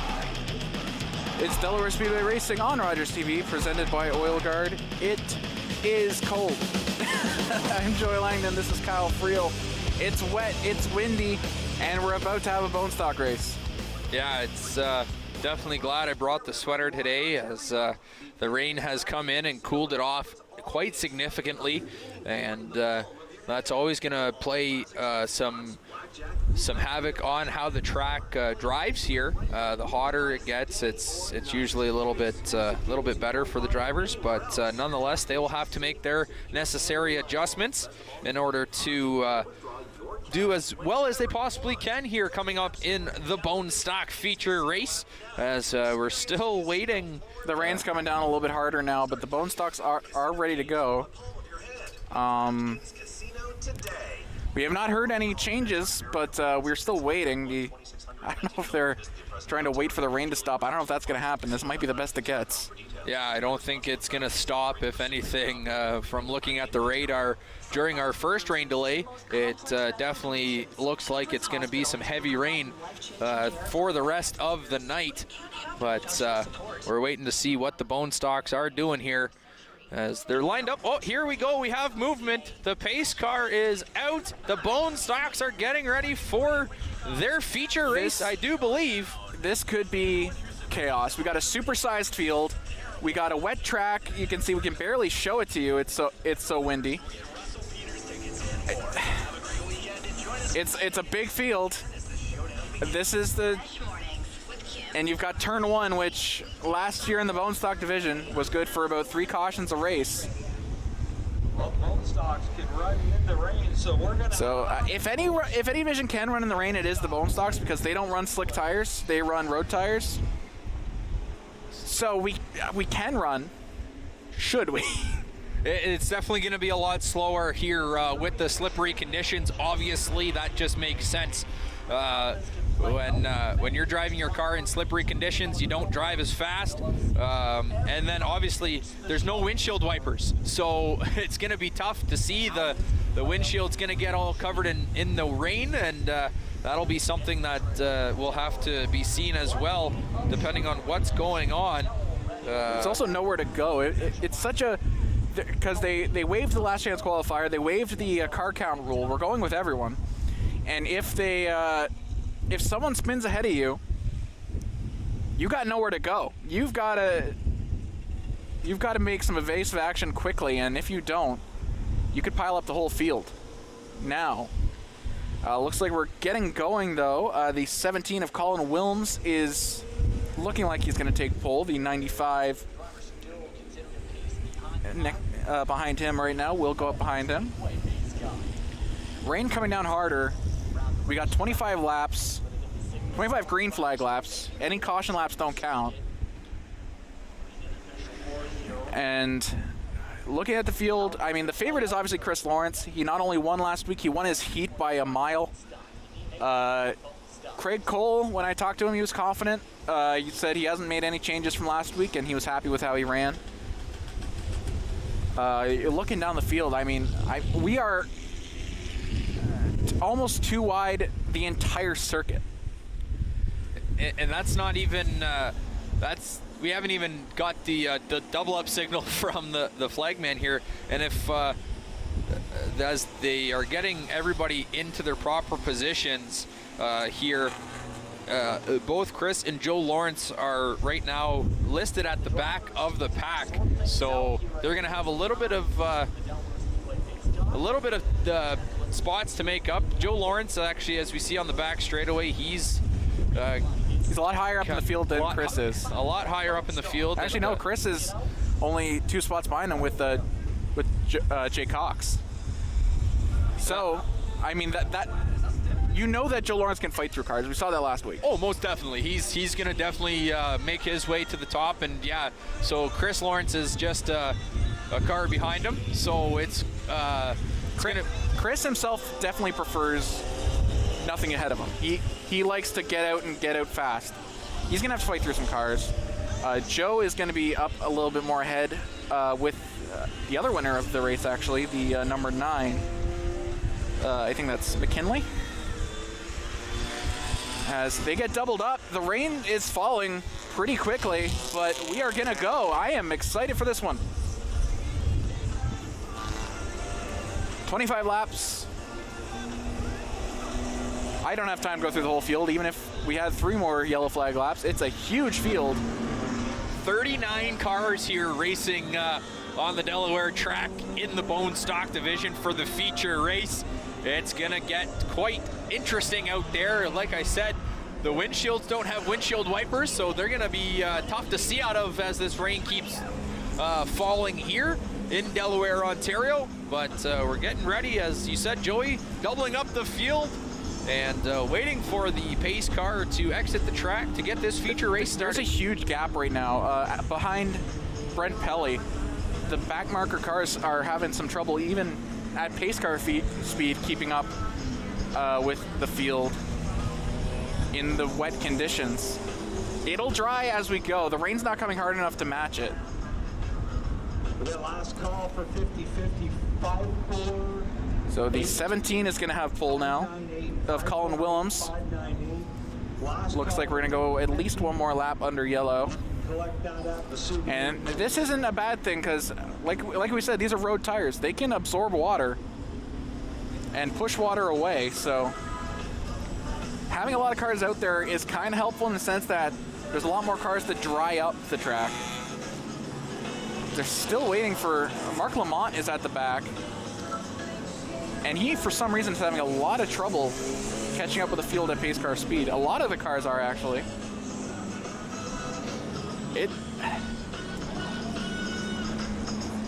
Kyle Friel, explain this to me. What's going on? I think they're just trying to make sure that the cars can actually get doubled up here. We got the front of the pack all doubled up. They're doing what they need to do. It seems like the back of the pack is having quite a bit of issues. Or they could, the officials might be talking about if they're gonna maybe start the race here, but the rain has definitely slowed down. It's definitely stopped. The rain has definitely kind of come to a stop. It's just a few little mist drops every now and again. But they're still not exactly sure what's going on here. The number one was in the back, was having some issues. Getting word from the truck. They might just be trying to keep the track dry before they get the race underway. And I did want to point out that the flagman down there by the track, he only now has the checkered flag out. That's what he was using to double up. He put the other flags into his little holder case. So it'll be interesting to see what exactly is happening. The only car down there, I believe, that has a radio is the pace car. So it's not like they can go in and tell the cars, hey, you gotta hurry up. You've got to just kind of point and yell. It is bizarre is a way to put it. Exactly, it is bizarre. And I do believe that there is the 11 o'clock curfew here at Delaware Speedway. Yeah, that's a city bylaw, right? Yes. Yeah. So the noise bylaw, obviously, by 11 o'clock, they will be forced to kind of call it a day. But if they don't get this feature race going here of the bone stocks, it's going to put everything else behind us. It is already 9:31 here at Delaware Speedway, as cars are just kind of going around trying to dry out the track, see what's going on. Thank you to all of us joining us at Rogers TV and on YouTube and on the Rogers TV website. We about have as much information as you do right now. I mean, the best read of this is that they're using them to dry the track right now before we get going in the actual feature. But it'd be interesting to have them kind of double up. Well, I guess you just want to have more of the track covered, so doubling them up makes a bit of sense to make sure the entire surface of the track is getting dried up. Here, as we see now, telling them to get going and get up to speed here, as they're falling further and further behind. Have you ever seen a car get lapped during a yellow flag? Because that just about happened there. Yeah, as the pace car is setting the tone here, and some people can't match the tone right now. Yeah, the number one car is definitely at the back of the pack. They're not able to keep up right now. Trying to, as we keep the cars going around and around, trying to figure out who that number one is. And the thing is, like, that's Randy Thompson. And it's not 25 laps, it's 25 green laps. These cars on a run can only take about 75 laps if they're full up, which a lot of them won't be. Well, especially after taking all these laps around trying to dry up the track, and they were the ones drying up the track before we got the heat races started. So the fuel tank's definitely taking a hit in these cars throughout the night. So it'll be interesting to see out of the 39 cars in the field, which ones are going to be able to preserve enough fuel to finish this this feature race of 25 green flag laps. We do see a car pulling off. That's the number 9 car here on the back straightaway, pulling almost into the pit there, having a chat. And look at this, Craig Cole has in fact pulled into pit lane.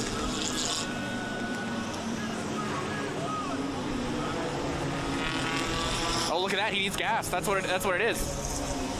I don't know if I've ever seen him, technically mid-race, a mid-race fuel stop in the bone stock division. I don't know if I've ever seen that.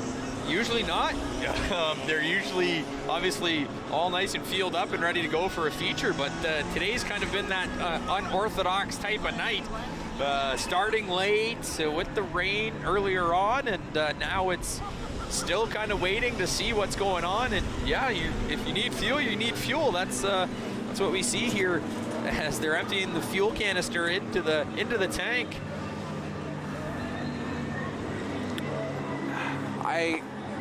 This is well,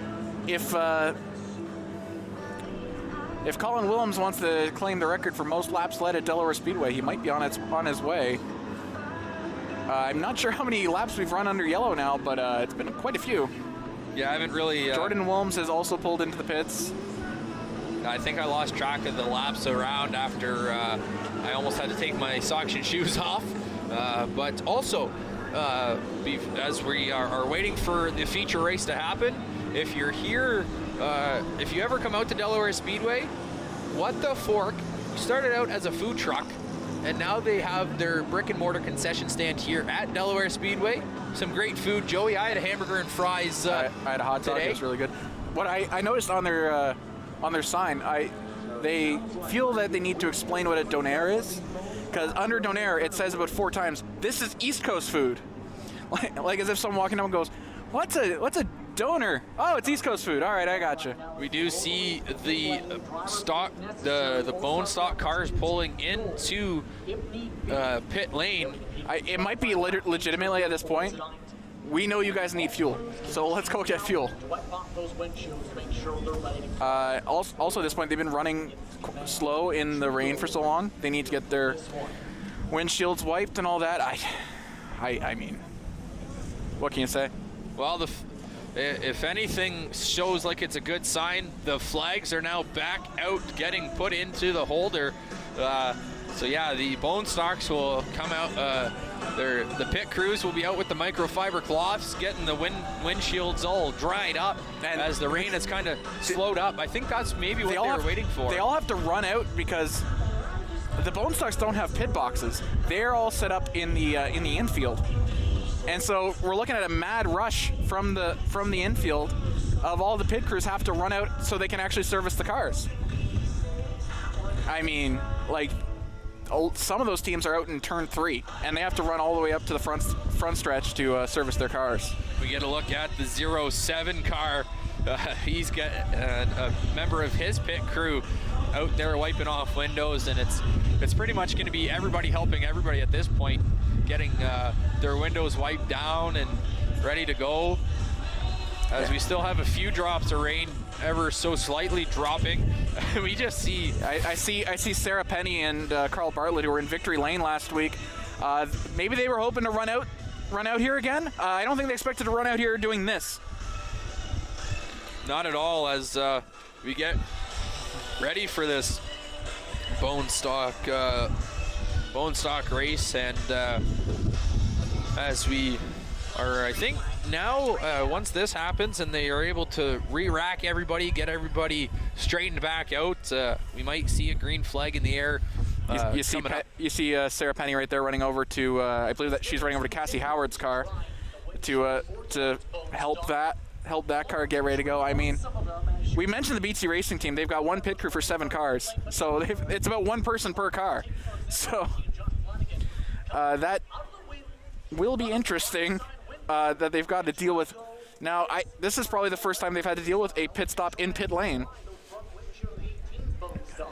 Yeah, it's definitely not like the like NASCAR, where you know they're going to pit and you know there's going to be some stops within the race. Usually here 25 laps for these cars is nothing to shake a stick at for these drivers, but obviously these weather conditions are playing a little bit more havoc, wreaking a little bit more havoc for these drivers, but we are getting ready as we see some window nets coming down as pit crews are out with fuel cans, towels, doing everything they can to make sure their cars are ready to run this feature whenever that may be. It's a shame. The rain's now coming back. Yeah, this wind isn't helping as it is able to blow in rain from any direction here, but we're now at a stop of the cars as they are lined up in pit lane. So, Kyle, we got some time to kill. What is your favorite racing memory? You haven't been around it your whole life. That's right. You just came through to it a couple years ago. So I met my now wife, Kate Friel. She's been around racing since she was 8, driving the mini trucks and then working her way up in the divisions. For me, I think it's just kind of being able to watch these drivers that are able to put the time, effort, and money in that and make these cars run. It's absolutely phenomenal. Some are able to put more time, money, and effort in than others, but everybody that comes out for the most part is able to be competitive in these races. Right. Obviously, any given night, something can go wrong with your car. You don't know until you get out to the track and start racing. But for the most part, the drivers are competitive, ready to go as the rain is starting to come down a little bit harder here. You see in the background, Chad Clutterbuck's V8 stock has left the building. So I think he is guessing that V8 feature is not happening. Yeah, he's on the flatbed trailer behind the truck. He's exiting the track here at Delaware Speedway, and it's going to be tough, I think, to get this feature in, let alone V8 stock and super stock. So we're definitely going to wait and see what is going on. The flagman has packed up his gear. He has his bag on his shoulder, and it's not looking great, but we don't have any information yet. Once we have more information, we'll let you know. In the meantime, let's head to break here at Delaware Speedway Racing on Rogers TV, brought to you by Oil Guard right after this.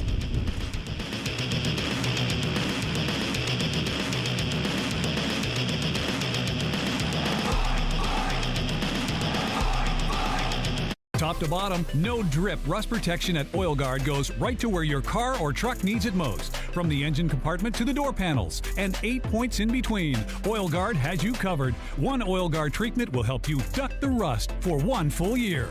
When you choose Pizza Hut, you're supporting a local, family-owned and operated business. We've been serving our community for over 35 years and take great pride in what we do. From our family to yours, thank you for choosing Pizza Hut and supporting local.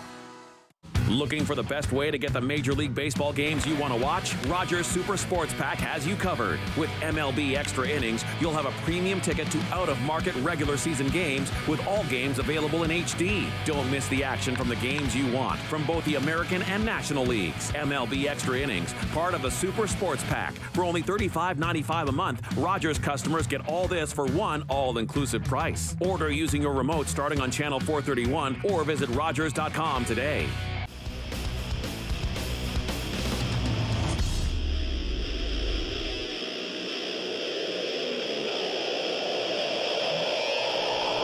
To Rogers TV, Delaware Speedway Racing on Rogers TV, presented by Oil Guard, and you just saw it. That's not a great sign. The stairs have come down.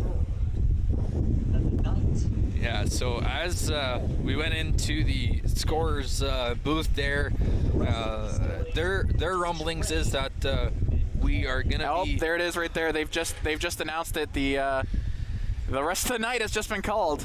Just as we're coming back from break, you see the stairs up.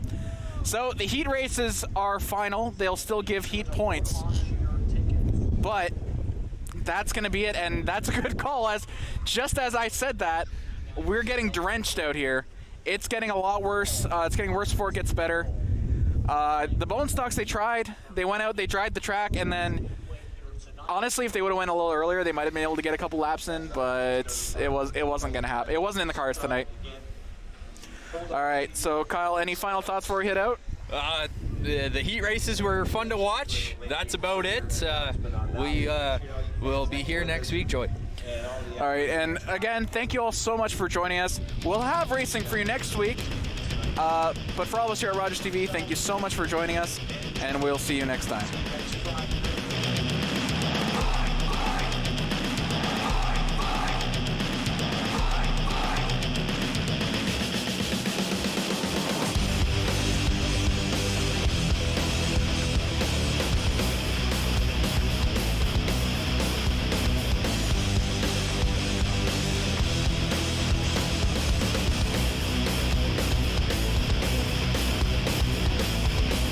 So I've been in London, I think for about 6 years now, so probably not as long as you. Yeah. But for myself, even coming into London, I wasn't even aware of the Black community.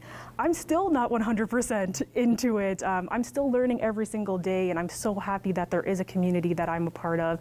And we're learning and we're growing and we're feeding off of each other, but we're having these difficult and tough conversations. We're having an open discussion of how we can do better as a city and what specific things need to happen to start that change.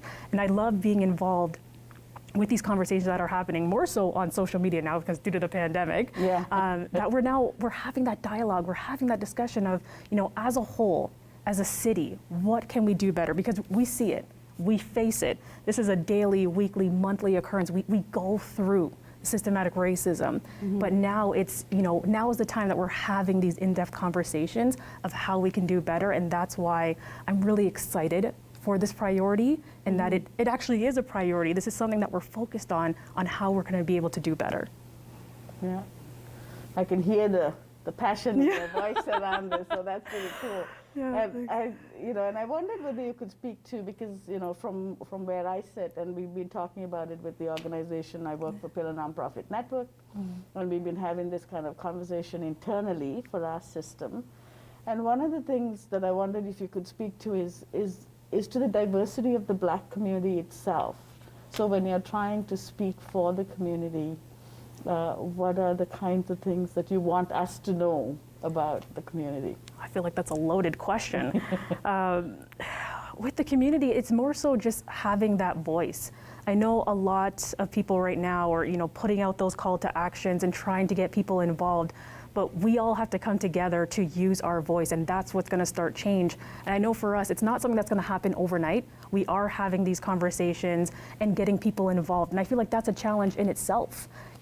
Getting people involved, getting people excited, because, what's happening in the city for a lot of Black people, it shouldn't be happening. And I always like to revert back to, my personal story, where I tell people, when you Google my name, the first thing that should pop up is probably like a LinkedIn profile or a lovely photo of my family, but that's not the case. The first thing that pops up, or first or second thing that pops up, is the racism that I've personally experienced in London. And I think that that's a shame. It's a shame that, my name now is always going to be brought up when people think about the racism that happens to London, a family that's experienced racism and thought about moving back to the GTA. And that's why I want to have these conversations. That's why I want people to come together as a community and build this sixth priority so we can get that word out. These things shouldn't be happening, on that daily, weekly, monthly, yearly basis. It needs to stop, but it's not going to stop until we have these conversations. Well, thanks so much for sharing, from leading with that personal lens, because I just think that's such an important perspective for people to hear. That so what I'm hearing and maybe experiencing a little bit, but not to the same extent, is that when you are Black in London, your daily activity is loaded with that identity, right? Yes. And how it impacts how you move through the city. So. Leonard Thompson, 13 years old, diabetes mellitus, 65 pounds. Starve the child to let them live? The treatment's as cruel as the disease. It's a death sentence. Dr. Banting, This could be it. He's the first to receive this trial. But will it save him? It's not pure enough. So we try again. And again. And again.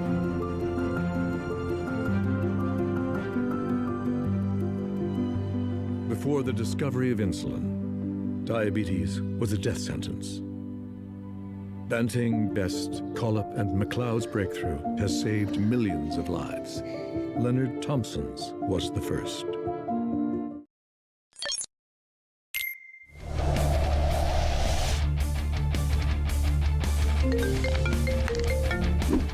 Yo. Yep. Okay, I'll be there.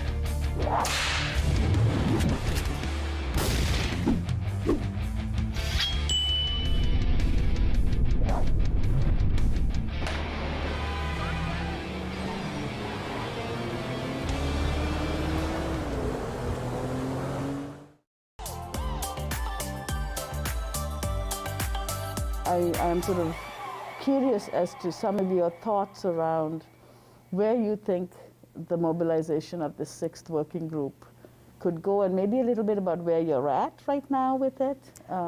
Yeah, right now I would still say we're in the infancy stage where we're coming together. You know, we've kind of laid down our action plan, our goal of what we want to attain and what we want to do.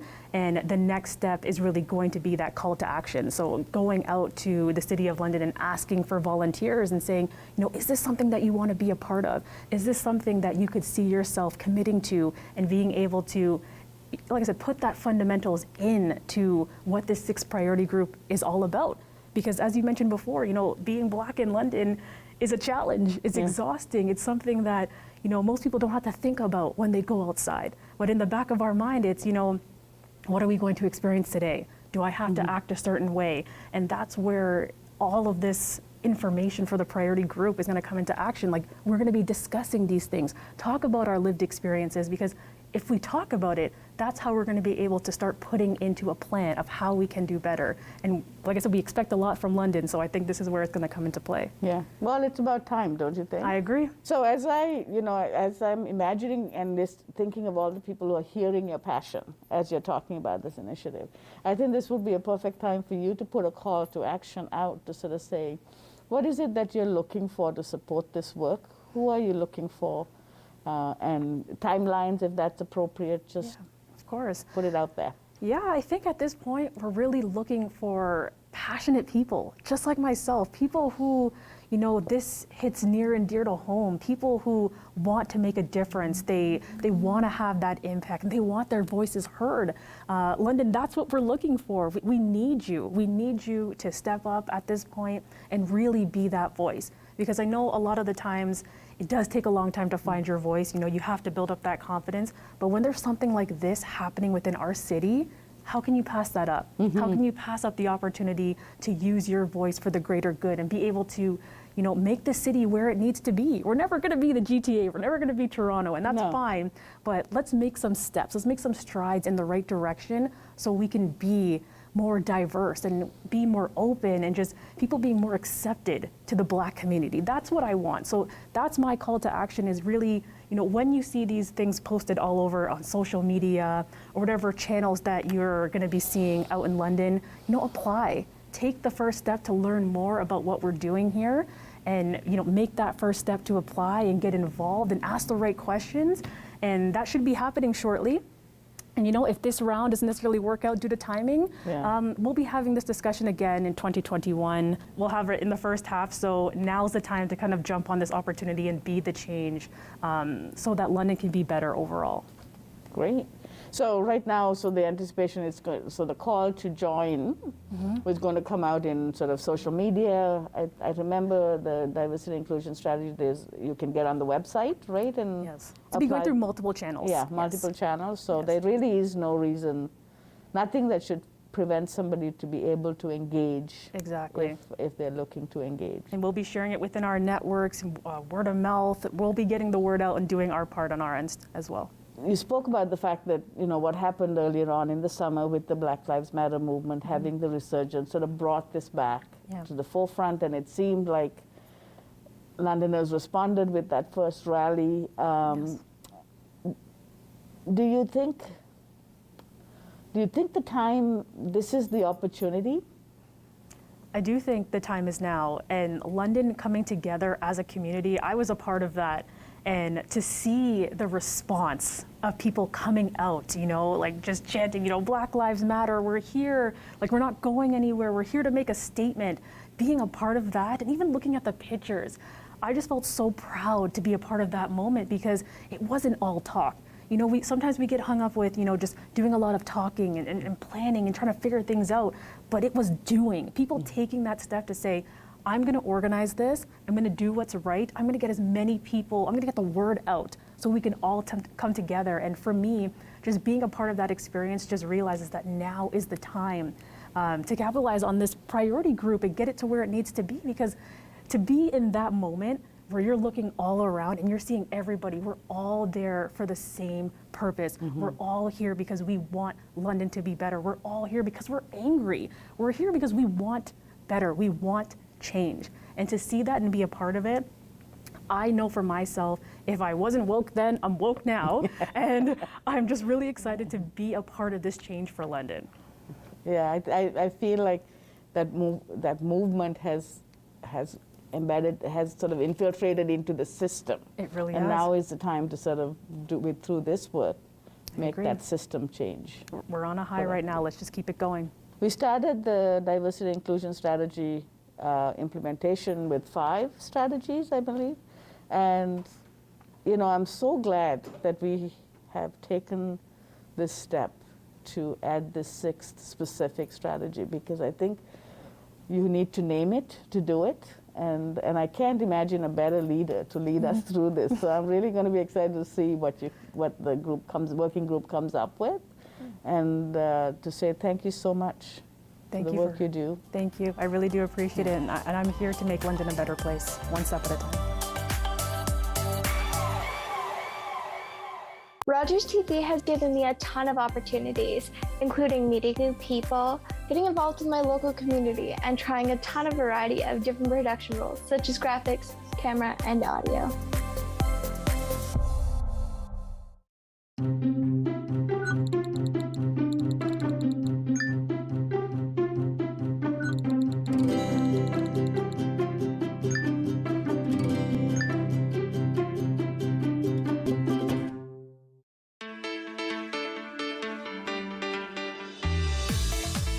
Cindy. And I'm Carol. And we're from the Dash for Dad Committee. And we want you to join us for our Dash for Dad Walk Run for Prostate Cancer. This year it will take place at Springbank Gardens on June 19th, 2022, and it will be a live event, the first one since 2019. Registration opens at 8 o'clock.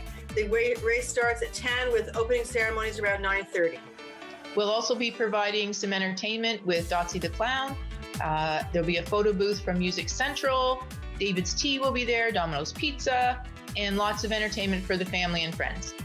All the money that's raised stays at London Health Sciences Foundation in London and goes for a great cause. Prostate cancer is still diagnosed in 1 in 9 men in Canada, and of that, we still have deaths higher than we would like.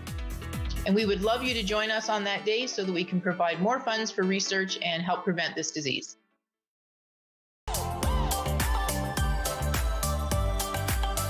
The work of Community Diversity Inclusion Strategy, the implementation plan, will continue.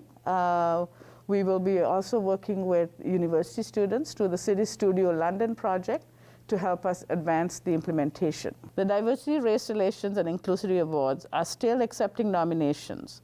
If you know of someone who needs to be recognized, please visit the city website and submit a nomination. We encourage you to watch the entire series if you haven't caught them already.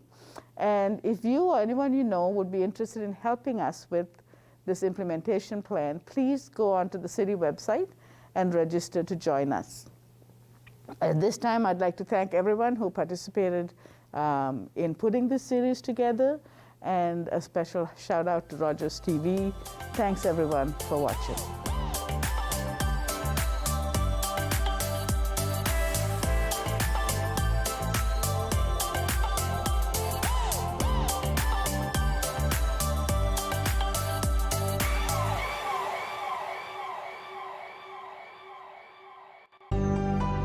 the Rogers TV viewer response line. Email us or connect with us on social media.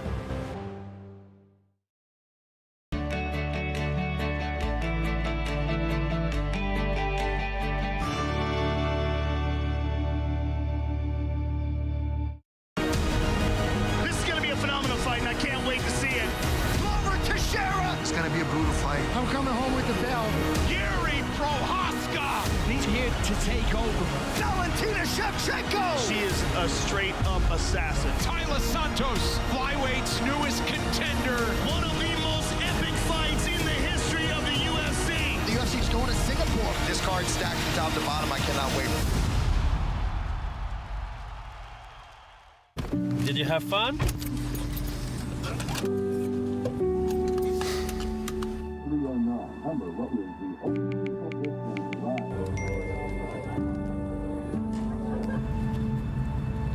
Check this out.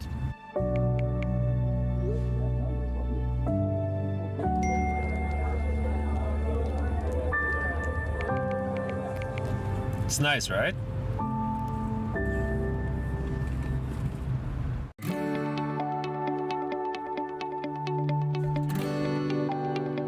You're watching Rogers TV.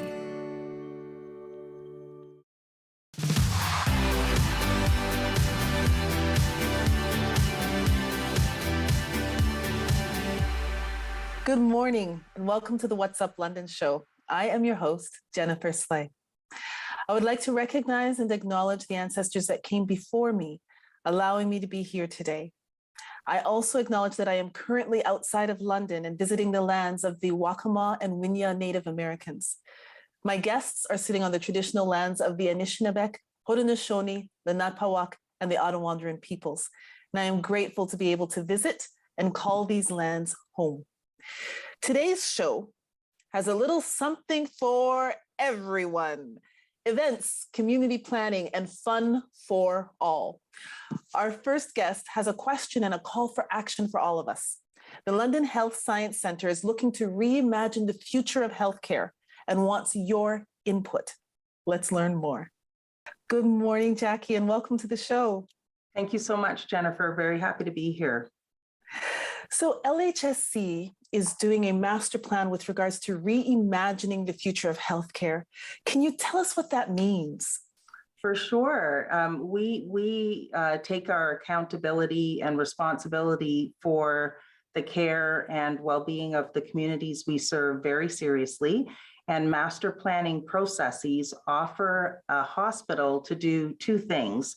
First, it's thinking about the ways in which our programs and services have to be delivered differently and thought about differently in the next 10, 15, 20, 30 years to serve the needs of the community.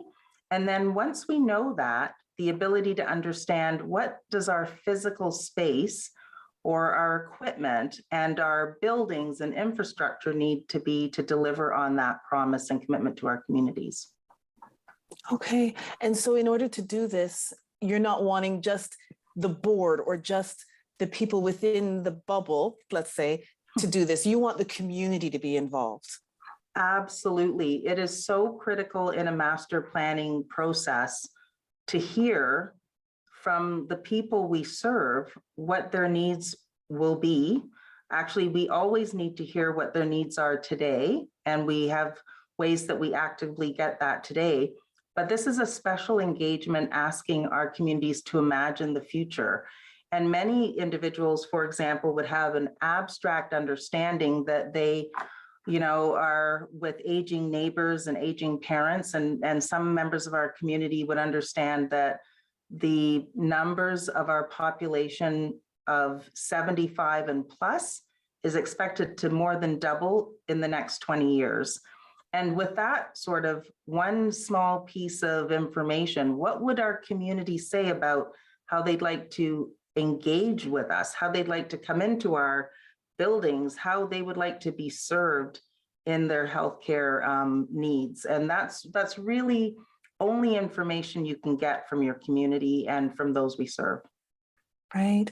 And so how are you going to gather that information? That's a really great question. And we're open to hearing from the public what we have right in that and what we could actually do to even expand. So we're taking a number of different approaches, recognizing that not everyone has access to physically come into any of our sites, that individuals might have different technology literacy and not be on different social media platforms or have access to a computer, might not visit malls, and the pandemic has shifted how we actually physically come in contact with people. So we're using all of those strategies, focus groups, social media, in-person forums, one-on-one telephone lines, et cetera, but paper surveys, but we're open to any method that individuals feel will help bring their voice into the planning that's critical for all of us. So it's a great question because we think we have a good breadth of outreach planned, but as these things go, we're trying to go and meet people where they are, whether that's through a social media opportunity or an in-person opportunity, because we need every voice on this planning. The survey that we've recently just launched last week is really about as many voices as possible in some very targeted areas that we're seeking feedback, but mostly open feedback. What can you tell us to help with this planning? So basically, there's some questions that they answer, but there's an opportunity to be able to give some creative ideas. There's mostly creative ideas opportunity. Yes, Jennifer, mostly creative opportunity. We do realize that for someone like myself and the leaders and the staff within the walls of LHSC, we have a lot of ideas and we use those ideas every day to improve everything we do. We try to improve every aspect of our service and our commitment to the community. But we also know that we're right in the middle of it. And sometimes we can't see, what that next better thing could be because we need that feedback to get us there. So part of the outreach is going to be ensuring that people can respond because we're helping them know a little bit about what they might need to know, such as what is master planning, so that they can respond in a very meaningful way. So I do think we're going to hit and miss there because that's what happens when you're trying something new and bigger. But we even welcome feedback on if we miss the mark on how to get the feedback, if that makes sense. Yeah. Well, progress is made when you try. If you don't try, you can't progress, right? Yeah. The last time London Health Sciences Center engaged in a master planning process was 2011 to 2013. And looking at that document, there was a good amount of information, but as you would know, and everybody would know, this is a very different world we're in than 3 years ago. And we've learned so much as a society, as a health system, as a world about how we can do better in addressing, challenges and crises such as the pandemic, but also how we can deliver services better in an efficient way that helps people really not have to navigate the system, but actually easily understand how to access what they need and when they need it, where they need it. And that doesn't necessarily mean coming into a hospital. It could mean coming into a hospital, a physical building, but it could mean, meeting you where you are. And we fully expect, Jennifer, to get feedback about how some things that individuals would rather see in the community and have accessible to them in the community, maybe not in a hospital. And we would be in support of that too. I don't know if those listening would be fully aware that LHSC essentially is this major special research intensive acute tertiary quaternary hospital. We just simply can't do everything. And we're proud to partner with others in the system to serve our community. Well, thank you so much, Jackie, for being here. We really appreciate it. And London, this is our opportunity to share what we want to see in our healthcare system. So again, thank you, Jackie.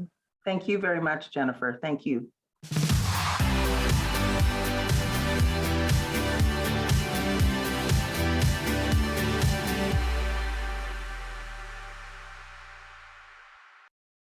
This program is brought to you by the following sponsors.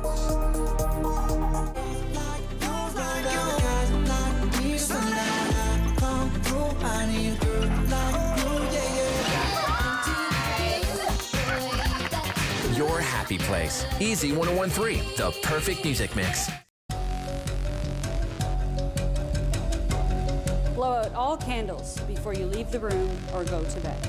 Never leave a burning candle unattended. When you go out, don't forget to blow out.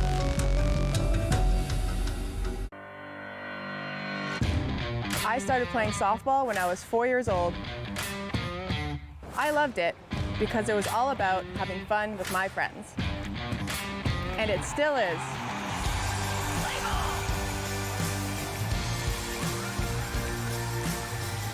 From little kids to adults to seniors, softball is a sport for everyone. Join us.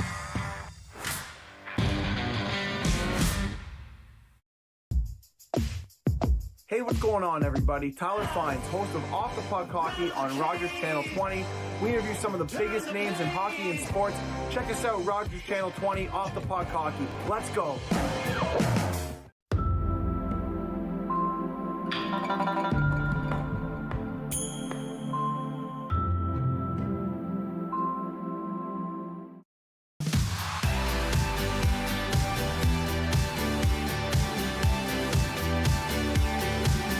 Welcome back. Our next guest is the president of the London Multicultural Community Association, and he's here to tell us about an event that promotes diversity, education, and fun. Let's learn more. Hello, Jack, and welcome to the show. Thank you very much, and good to see you. Thank you for having me. No problem. So please tell Londoners about the London Multicultural Association. Yeah, so the London Multicultural Association, or the LMCA, is a grassroots community organization that works with the ethnic groups in London to promote issues that concern the immigrants, the multicultural community. As you know, London has become and still becoming a very diversified community, unlike it was 10 or 20 years ago. And we are happy about this diversity. And the communities are proud of their heritage and culture. They want always to showcase and be part of the community and build bridges between the ethnic groups and the broader community. So that's what we do, working together. Wonderful. And so what type of events do you host? So we have an annual gala, which we call the only multicultural dinner in town, where representatives from all the communities and the broader community come to have a good dinner. We usually have local performances, ethnic performances, and a big part of our dinner is giving scholarships to immigrant high school students that become a tradition in this dinner. Okay. And other things that you do in terms of bringing the community together is to host a festival that's coming up. Correct, yes. Exciting. So tell us more about the festival. So the festival will take place on June 12th, Sunday, in the Covent Garden Marketplace. And it's a great opportunity for everybody to come together. We will have displays of different ethnic communities. We will have local performers, and we will have food vendors that will serve ethnic food. And we'll have also non-food vendors that will sell their arts and crafts and other stuff that they do. That's amazing. So people can learn about the different diverse cultures. People can eat. Everybody loves to eat. And people can be entertained at the festival. Is that correct? No, absolutely. All of the above. And the great thing is about people talking to people, right? So the ethnic communities that will man their display, they're very happy to talk about their history, their culture, their heritage. And there is a lot of great conversations between people that usually would not have met each other on a regular basis, but they get to know each other, the personal stories, and again, the history and the culture. It's a great opportunity to learn firsthand some of the best secrets in our town. And it's a free event? It is absolutely a free event. We want to make it accessible to everybody, so it's free. Of course, if you go to the vendors, you buy food or other items, this will cost money, but otherwise, the displays, the performances are free. And this event, if I may also add, it's an opportunity to help and promote small businesses, both if they are owned by immigrant entrepreneurs or non-immigrant entrepreneurs. This is the opportunity for small food vendors or small businesses who want to sell their merchandise. We promote them. The fees are very low. We do it on purpose. It's a not-for-profit event. We're not looking to make any profit from this event, but we definitely want to help small businesses and also the local ethnic performers to get the exposure that they need. Wonderful. Well, thank you so much for being here, Jack, and for sharing this information with us. And hopefully London will come out in droves to the event on the 12th. Thank you, Jen. We're looking forward to it.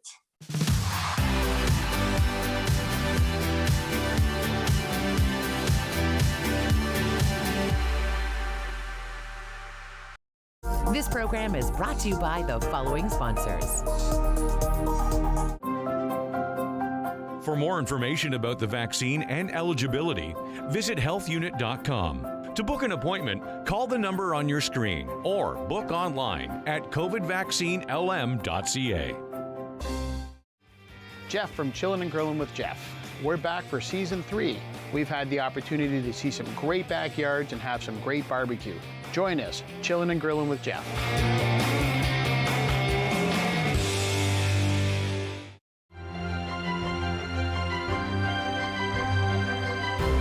I'm Shannon Woolley, host of Batter Up Beachville on Rogers TV.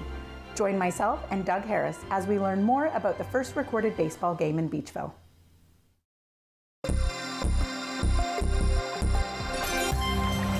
Launching a canoe from a dock is a simple procedure.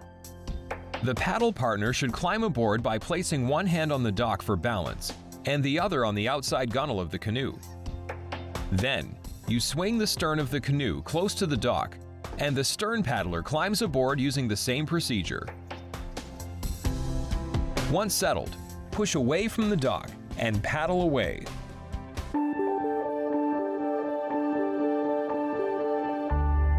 You're watching Rogers TV, London.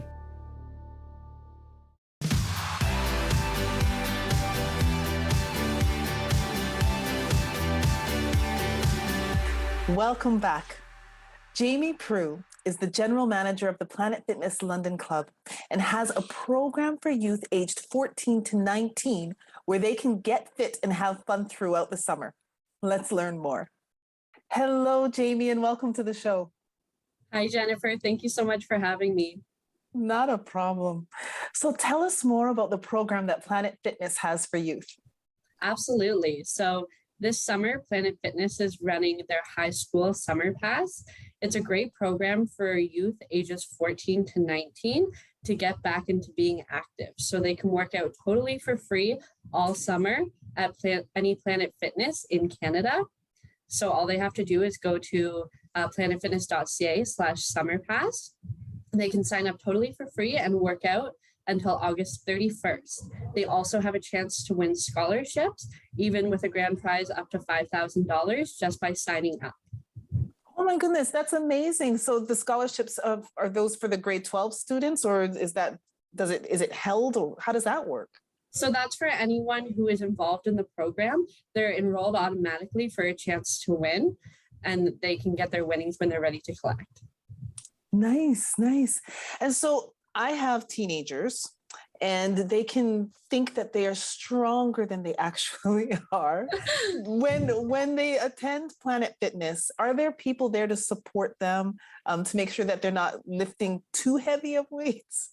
Absolutely. So our Planet Fitnesses have trainers. It's totally free, included in your membership, whether you're a regular member or part of our high school summer pass. Our trainer in London, his name is Douglas, and he is amazing, and we'll be happy to show the teens gym etiquette, how to be safe, and just really make sure they get the most out of the program. And so where are you located? So we are at 1299 Oxford Street in London in the Oxbury Mall Plaza. And we are open and fully staffed 24/7. So anytime you want to come check us out, we're always there to make sure you're safe and that we can answer any questions you may have. Oh, so this is a 24-hour club. Yes, we're open 24 hours and we're staffed 24 hours as well. So there's always a safe, welcoming place for the teens to go. They're welcome anytime, day or night, as long as their parents know where they are. And like you touched on, teens have been faced with so much over these last couple of years, social media, bullying, the pandemic. We really want to create a safe and welcoming environment where the teens can come and work out, and we can be there on their hard days and on their winning days. So it's a really welcoming environment for all at any age. That's great. And so is there a limit? Are there only a certain number of students that can participate in this? No, it's open to all students within that age range of 14 to 19. Our building has capacity limits, but we do have a really amazing Planet Fitness app. And on that app, it will actually show you how busy the gym is. It's called the crowd meter. So if you're trying to avoid crowds, you can use a crowd meter to look and see how busy it is. Or additionally, if you want to go and make some new friends and you want to go during a busier time, you can do that as well. The community is really welcoming and inviting there at the London Club. Wonderful. And just so that they know what's available in the club, I know there's weights, but is there anything else available? So we have tons of cardio equipment, free weights, strength equipment, cable towers, lots of equipment for everyone to get their needs met fitness-wise. And the London community has just been so supportive to us through the lockdown.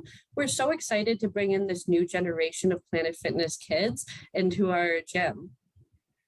Awesome. Well, thank you so much for being here, Jamie, and for having this program for our youth. I know that there are a number of parents who are very happy. Yes, thank you so much for giving me a platform to talk about this. I really believe in the program and the benefits that it provides to the youth. So don't be shy. Come on down, see us, get involved in the community. We're so happy to have these teens in our club. Thank you. You take care. Have a great day. You as well. Thank you, Jennifer.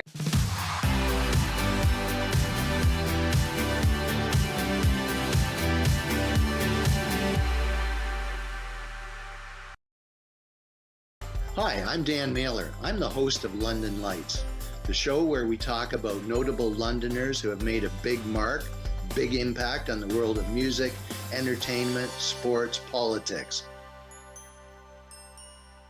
I was born and raised in Musqueam First Nation territory by my mother, who spoke Hunkaminam to me. As a child, I ceased using my mother tongue, as to use any language other than English was considered not being Canadian, so I was told.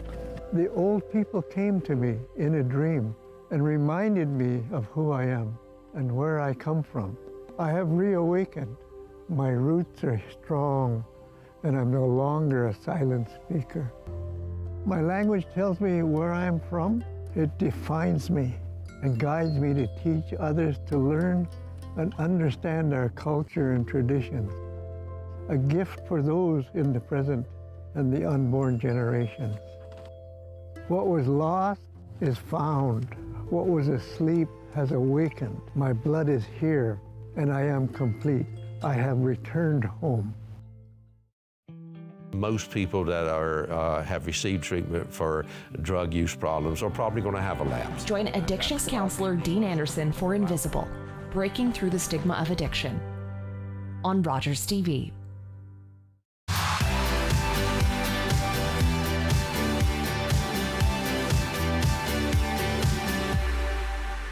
Welcome back. Women's mental health is continuously impacted by changes in society. 71% of Canadian women in 2020 reported feeling more anxious, depressed, isolated, overworked, or ill because of increased unpaid care caused by the COVID-19 pandemic. Karna Trentman, who's the Director of Community Programs and Peer Support at CMHA Thames Valley Addiction and Mental Health Services, is here to talk to us about how we can offer support for a very worthy cause. Hello, Karna, and welcome to the show. Hello, Jennifer. Nice to be here. Thanks for having me. No problem. So tell us about the Love You by Shoppers Drug Mart. So this is an incredible fundraiser that is taking place across Canada. It's been going on since 2012. So this is the 10th year that the run would have been run. And to date, it's raised about $14 million for women's mental health. So it is a wonderful event and lots of fun, and went strong during those pandemic years. It went virtually, but so it's a wonderful event. Nice. And so how does it work? How does someone participate? Tell us more. Okay, so you can go to runforwomen.ca. If you're in London, you click on the London event, and it will guide you through step-by-step registration there. This year, it's both virtual and in person. It takes place on June 12th, so that, some people will feel comfortable to do it in person, and otherwise you can do it in your own time, and during that week. Okay. And so is this an individual or is it teams? So it's both. I think it's a lot of teams. So a lot of people are running teams. You can find a team to join. You can create your own team. We're very excited this year. We have 3 teams that are Francophone from the Francophone community. They've really embraced this as a charity they want to support. And I know Shoppers runs lots of their own teams. Their stores have teams. So something everybody can get behind. Nice. And so who can participate? Who can be part of the teams and the running and everything? So it's all ages. It's a run for women, but it's for all genders, all ages. There's a kiddie run. There's people in their 80s who walk or run. So anybody at all can join and take part. Nice. And there is an organization that receives the funds from the fundraising. Is that correct? That is correct. And in London, all the funds, every dollar that you raise goes to My Sister's Place, which is a program near and dear to my heart. It is a low barrier, gender focused drop-in center. And it's on Dundas Street across from the police station. It is a place where women who are experiencing homelessness or at risk of homelessness can come and be accepted and welcomed. We serve hot meals. We have connections to all kinds of services that women might need, including housing and mental health and addiction supports. It is like a family. It is like a big family. Some women have been going for many years, and it is just, they are part of the My Sister's Place family. It does very important work. Yeah, I've had some students that I supervised at My Sister's Place, and it is a phenomenal organization. They do wonderful work. It is. The staff are just incredible. We've served, I think, 50,000 meals in the last couple of years to people during the pandemic. We saw them face to face through our window and kept in touch and encouraged people. So we're proud of that. Yeah. And if people are not able to run, how can they support? So you can go again to the www.runforwomen.ca, and there is a place there to donate to My Sister's Place. It is one of our main fundraisers. We really count on it. We need to raise 80% of our operating dollars. So we appreciate the community's generosity every year in supporting this event, and definitely thanks to Shoppers for picking us as their charity of choice. We're so indebted to everybody for that. Well, thank you so much for being here, Karna, and good luck with the event. And thank you for all that you do. Thanks so much. Thanks for having me. That's a wrap. Thank you for joining me today, and do yourself a favor and go visit the websites and social media platforms of our guests to support their efforts. I look forward to being here again with you next week, and I ask that you please like, comment, and share this episode with your friends. Have a great one.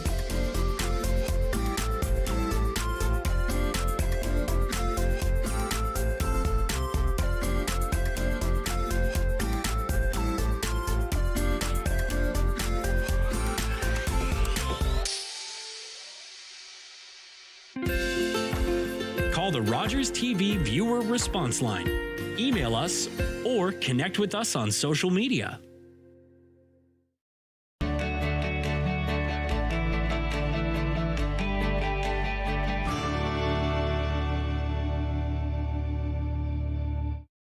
Looking for the best way to get the Major League Baseball games you want to watch? Rogers Super Sports Pack has you covered. With MLB Extra Innings, you'll have a premium ticket to out-of-market regular season games with all games available in HD. Don't miss the action from the games you want from both the American and National Leagues. MLB Extra Innings, part of the Super Sports Pack. For only $35.95 a month, Rogers customers get all this for one all-inclusive price. Order using your remote starting on channel 431 or visit Rogers.com today.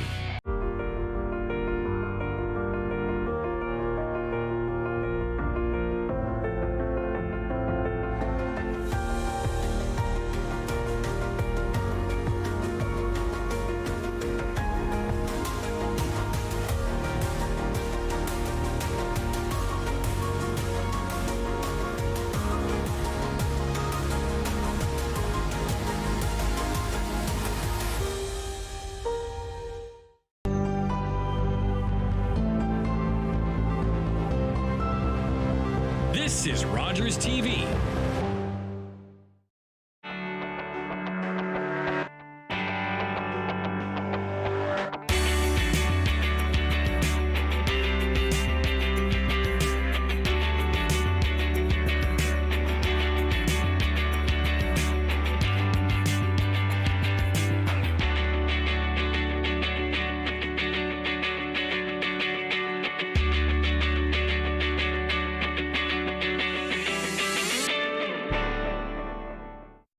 Welcome again to this week's episode of LDN ONT TV here on Rogers TV. I'm your host, Brona Morgan, and I also had the pleasure of hosting the debates. I was a co-moderator of the debates in the provincial election just this past month, and I also got to help moderate a panel of experts on provincial election night recently, so June the 2nd. And interestingly enough, that panel, we went off the air after an hour and a half because the results came in very quickly. Most people were unsurprised by the results of that election. And so we didn't get a ton of time to dive into a lot of, I think, ideas that people in London, Southwestern Ontario, all over the place really would love to kind of talk about. There was a lot of things that we just really didn't get to talk about during this election. And so we are very fortunate to have convinced our political science expert panelist to visit us here on LDN ONT TV today. His name is Matt Farrell. So Matt is a professor of interdisciplinary studies at Fanshawe College, politics enthusiast. So he is joining us from his, I think, little vacation from teaching, but he's just like somebody who's very knowledgeable and enthusiastic about our electoral system and all things politics. So thanks so much for taking the time to be with us today, Matt. Thank you very much, Brona. My pleasure to be here. Absolutely. So election night, I guess let's go back to the results that I think a lot of people, I had asked some of the people on the panel, what your prediction might be, and pretty much shook out the way most people were expecting it to be. So if anybody has not been following politics, another Conservative majority, so 4 more years of Premier Doug Ford and the Conservative government taking care of business in Ontario. Reaction from you, Matt? Well, he got it done. I mean, that was the theme of his campaign. And as you noted, not a lot of people expected this to be close. They knew the outcome was more or less predetermined. We could gather that just from some of the opinion polls and some of the seat projections. A lot of folks were guessing that the Conservatives will be somewhere between 70 and 80 or 90 seats, depending really on how the other two parties fared. And so, yeah, there wasn't a lot of surprises. I think we were surprised that the call was made so early. We thought there might have been a tiny bit of, if not suspense, at least a little bit of a delay to drag it out for us. But the decision was made pretty early. And I think maybe the biggest surprise would have been the Liberal performance. I know last time around, the NDP really excelled, and that was at the expense of the Liberals. The Liberals didn't do so hot in 2018. And so there was a lot of attention, given to the fact they've got a new leader, and maybe this will, re-energize them, maybe capture some of those ridings that they would have lost to both the NDP and the PCs. And that really didn't come to bear at all. The Liberal turnout was bad. The turnout for the whole election was really, really bad overall. But the Liberals in particular, there was even some ridings where, compared to 2018, the Conservative vote was way down, the NDP vote was down a little, and the Liberals couldn't win any of those ridings. They were down too. And so it was really just, I think, just kind of almost like a hollowing out of their support. And so that was probably the biggest surprise of the evening. Yeah, things got wrapped up pretty early and left us sort of looking around, and then we got the curtain came down. Absolutely, which was nice for an earlier bedtime for me. But for the electorate, it was, I think, a historically low turnout in terms of how many people who are eligible to vote actually voted this time. And I know in a year where we had a federal election just a few months ago, we've got a municipal election coming up. You're a professor at a college, so there's probably student votes happening. So many things that people are asked to, I guess, educate themselves about and make informed choices about. And a lot of people have just decided to take a hands-off approach, reaction, like what's the cause and what can we do about this? There's definitely some fatigue. We had a lot of elections since 2018, 2 federal elections, 2 provincial elections, got a municipal one coming up. That does factor into it. Elections are highly contextual events, right? There's a lot of, they vary depending on what's happening at the time, even the time of year, going into the summer, coming out of a pandemic. Were folks really looking forward to doing this again, another election? And that could be one reason why turnout was so low. I mean, catastrophically low. I think in all of Canada, probably one of the second or third lowest turnouts in the history of the Federation. So not great, but yeah, you do sort of, if you're going to attribute it to anything, and I think I'd make 2 guesses. That would be one of them, is just the fatigue. We've had a sort of really rapid sequence of elections, it seems. Municipal one coming up, Conservative leadership race. I mean, it's election overload. And so for folks that, don't eat and drink politics, which is most of the population, that's a lot to ask them to tune in and care about something when there are real problems in their life that they're concerned about. They're trying to get back to normal, maybe get back to their workplace. And in an election when the outcome didn't seem like it was, there was a lot of suspense to it. Right. That was a big ask to get people to pay attention to that. Right. So I think that was what was potentially one factor. Now, there was also just there wasn't an overwhelming issue that was galvanizing people either. And I think, just the candidates in general, there were not a lot of candidates and leaders, for that matter, that really did that really made the election tangible to voters. I mean, the closest we had was probably the Ford campaign and the idea of getting it done, and just the whole ethos of, hey, I'm a guy that fixes it. I'm a regular guy. I use notes at a debate just like many of you folks would, right? There wasn't a lot of that.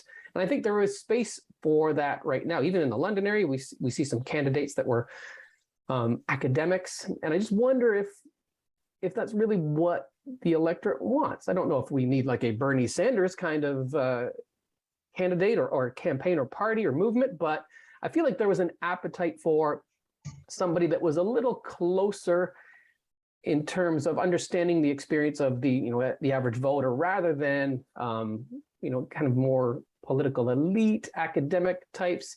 I mean, do we want candidates that have never really had a job outside of politics? I don't know if the public really wants that. We're seeing more and more of those folks that are coming into politics from politics. You know, they've worked in a riding association, they've worked on Parliament Hill or something, and now they're taking over for the MP. And I don't know if that's really what folks want.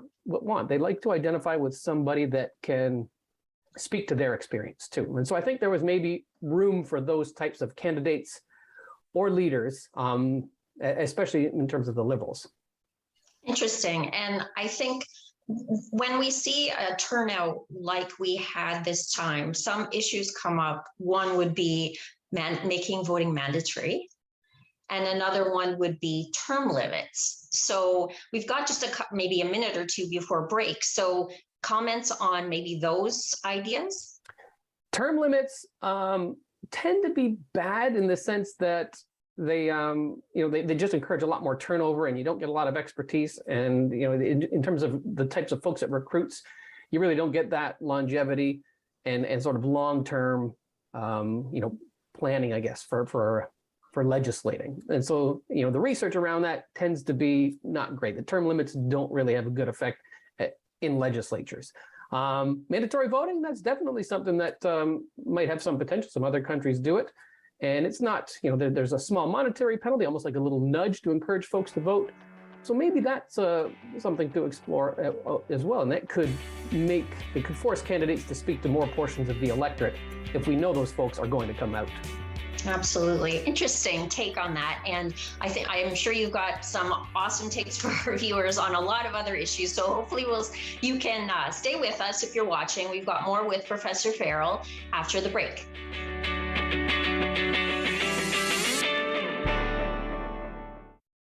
This program is brought to you by the following sponsors.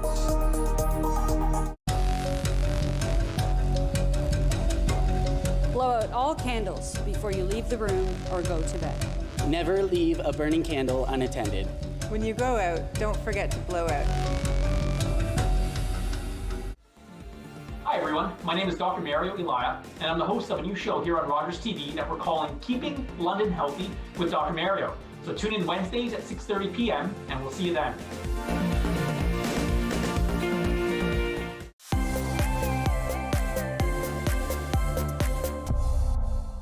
Hi, my name is Chris Burkles. I am the London Knights producer and director.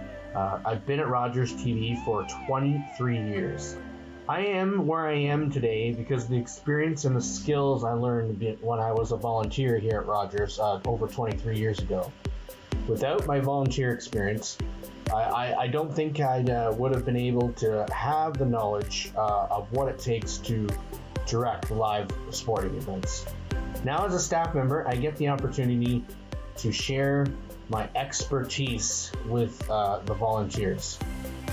Volunteering is one of the best decisions I've ever made in my life, and I highly recommend that you volunteer for Rogers TV and get your start in the broadcasting industry.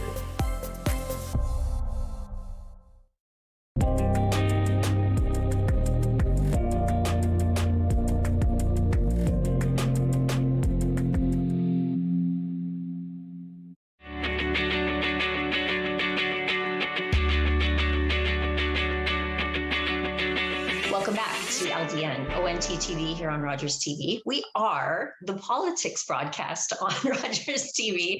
I'm your host, Brona, and so today we're really taking a deep dive into politics in the wake of the provincial election with Professor Matt Farrell from Fanshawe College. So, Matt, one of the things we didn't really get to cover a lot of during that kind of short panel discussion that we had on election night were, what were the issues that just surprisingly were not a big deal during the campaign? They just really didn't come up. For me, a really surprising one was COVID and capacity in the healthcare system. We did talk about a lot of really important issues, obviously housing, the cost of, buying property, the cost of renting a home right now, the huge crisis, which is homelessness in Ontario. But there is a huge healthcare crisis that has been existence since I got into politics, and this is like 20 years going now, about capacity, which has really been such a dominating factor in our lives for 2 solid years, because a lot of the decisions with respect to COVID restrictions had to do with saving that capacity in the healthcare system, and we haven't built it. So what's your take on the things that we could have been talking about during the election and we just didn't? Yeah, that's a good point. And especially provincially. I mean, the provincial governments in Canada aren't responsible for a lot of things. And we, under our federal system, they basically have healthcare and education, and that's it. And, you know, to your point, for 2 years, people woke up and were obsessed over ICU capacity rates and hospital capacities. And as soon as the election campaign kicked off, that stopped. And so it is an odd fit. And I think there might be a few different reasons for that. Again, it could be sort of fatigue. It's not what voters wanted to think about. But also, if you are the incumbent, which Premier Ford was, you want to change the subject. You'd rather talk about something else. And in terms of his overall narrative about fixing it and getting it done, that was just a natural addendum to it. Yeah, that's one of the things I want to fix. I'm throwing money at it. I'm doing X. I'm doing Y. That's part of what we're doing here. But it wasn't as central to the campaign as, you know, things like housing and affordability. And so that is interesting. I do think the NDP try to position themselves as the healthcare party. And early in the campaign, they didn't really do a great job of that. I think towards the end, when Andrea Horwath was making the rounds and giving her stump speeches, she did focus a lot more on frontline workers, a lot of meeting with nurses, a lot of meeting with PSWs. And so that was, I think, you know, maybe a bit late in the game, but her attempt to move and pivot back towards that issue and really attach her party to that issue. And, you know, I think it seems to have worked in the sense of, you know, probably keeping a few seats that they could have lost. But again, yeah, like it did not get the attention that that you would expect. There is the challenge of just the province and where most of the seats are. Provincial elections in Ontario are very much Toronto elections. They're about the GTA, housing and transit, and those two are related, of course. Housing policy is transit policy to some extent, and so there was a lot of talk about the highway that was getting built, and there were sort of the Liberals and the NDP each trying to oppose it, sort of, and carve out a little space for themselves around that issue. But yeah, healthcare, education didn't really show up as dominant issues like they do. And for the Liberals, I mean, education is typically their core issue. You know, teachers' unions tend to be friendly to Liberal governments, and they didn't really do a great job either of trying to make that into the issue. And it allowed the Progressive Conservatives to sort of define the campaign around really just the leader and his attributes and his ability to do things and to build things and to help things and get things done. So, Matt, what then, you know, we've got this municipal election coming up in the fall. So how does how this election played out kind of inform what we can expect? You know, I guess the campaign has already started for a lot of the candidates. So during the summer and early fall, in terms of what are the core issues for those people? Well, I think they are going to, for one, you know, there'd be a good guess that status quo might prevail. You know, might see a lot of incumbents reelected. Just taking that as sort of a general look at the London area, when we saw a malaise in the electorate and the incumbent candidates win, then I wonder if that's the kind of dynamic you could expect at the municipal level as well. If we'll see a lot of, you know, a low turnout election with a lot of incumbents getting reelected, that wouldn't surprise me as well. It's going to be hard to run for council and run for mayor without talking about housing and zoning and affordability and things like that. I don't think you can really get away from it. Look around, you can see development all over the city. You can see some cranes going up, and you see for sale signs around the city as well. And so that's going to be a dominant theme. Building housing, what kind of housing, how big to build it, depending on where you live in the city. I do think it'll be hard to get around that issue.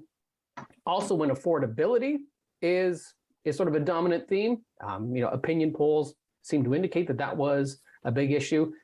The one area where municipal governments can do something would be property tax.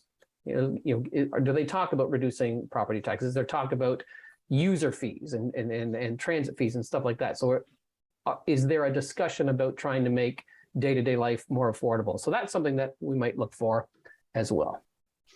And I think that there is a sense that some of the candidates that were unsuccessful, maybe successful in connecting with people, but unsuccessful in securing a seat in Queen's Park, might be thinking of a municipal run as well. How does that play out in your opinion with the voters? At the municipal level, voter recognition is a big one. If the voters can identify the name and know who it is, then you've done a lot of the work right there. And which is why we'll see typically former members of parliament or cabinet ministers or what have you end up running for office locally, running for mayor. We saw that the last time around. Ed Holder, of course, a minister in the Harper government.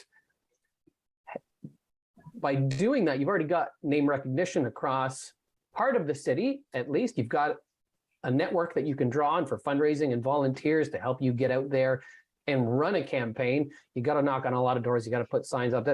It's hard work, and you need access to a pool of people that are on your team and ready to do that. So I do think that's a natural progression. We saw out in London West, Paul Pilato formerly run for mayor. Good chance that a candidate like that, I don't know if he will specifically, but somebody like that would be in a good position to do so. You've demonstrated your potential. You've got a lot of votes in a provincial election. Can that translate to the local level? It can. And so whether they want to take a stab at that, I don't know. You probably throw out a few names that would be definite potential candidates for mayor.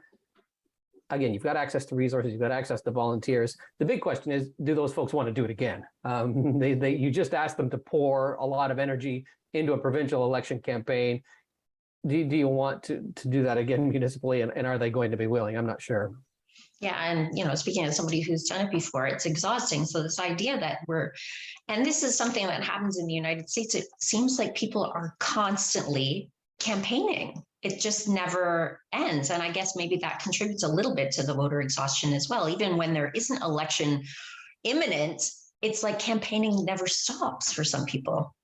And in the digital space too, you're getting bombarded with emails for donations and for fundraising and to try and join leadership campaigns. And there are lots of different avenues, different people trying to connect with voters, trying to, piggyback onto each other's mailing lists, whether it be local politicians, whether it be people running for school board, what have you. That's a lot for voters to take too. Even though it's a passive thing, it's digital, you're still being bombarded with these types of messages, whether it be through Facebook or through email or what have you. And so it's not great, I guess, for getting folks to be sympathetic when you're harassing them repeatedly for money and for their time. Forgot about school board too. It's a lot of elections coming up. There's oh a my lot. goodness. All right, now I need a break. And our viewers, we're going to take a little break again, but we have a couple more minutes with Professor Farrell after this break. So please stay with us. This program is brought to you by the following sponsors.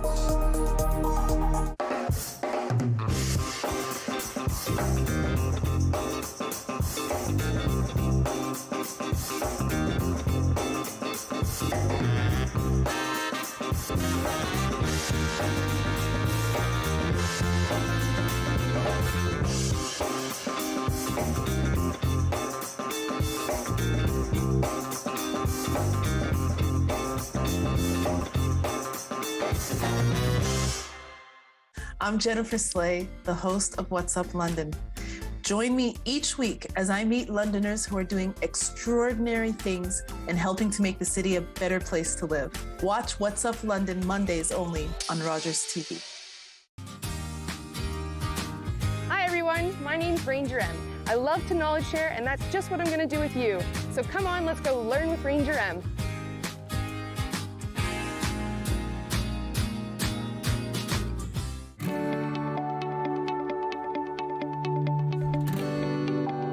watching Rogers TV.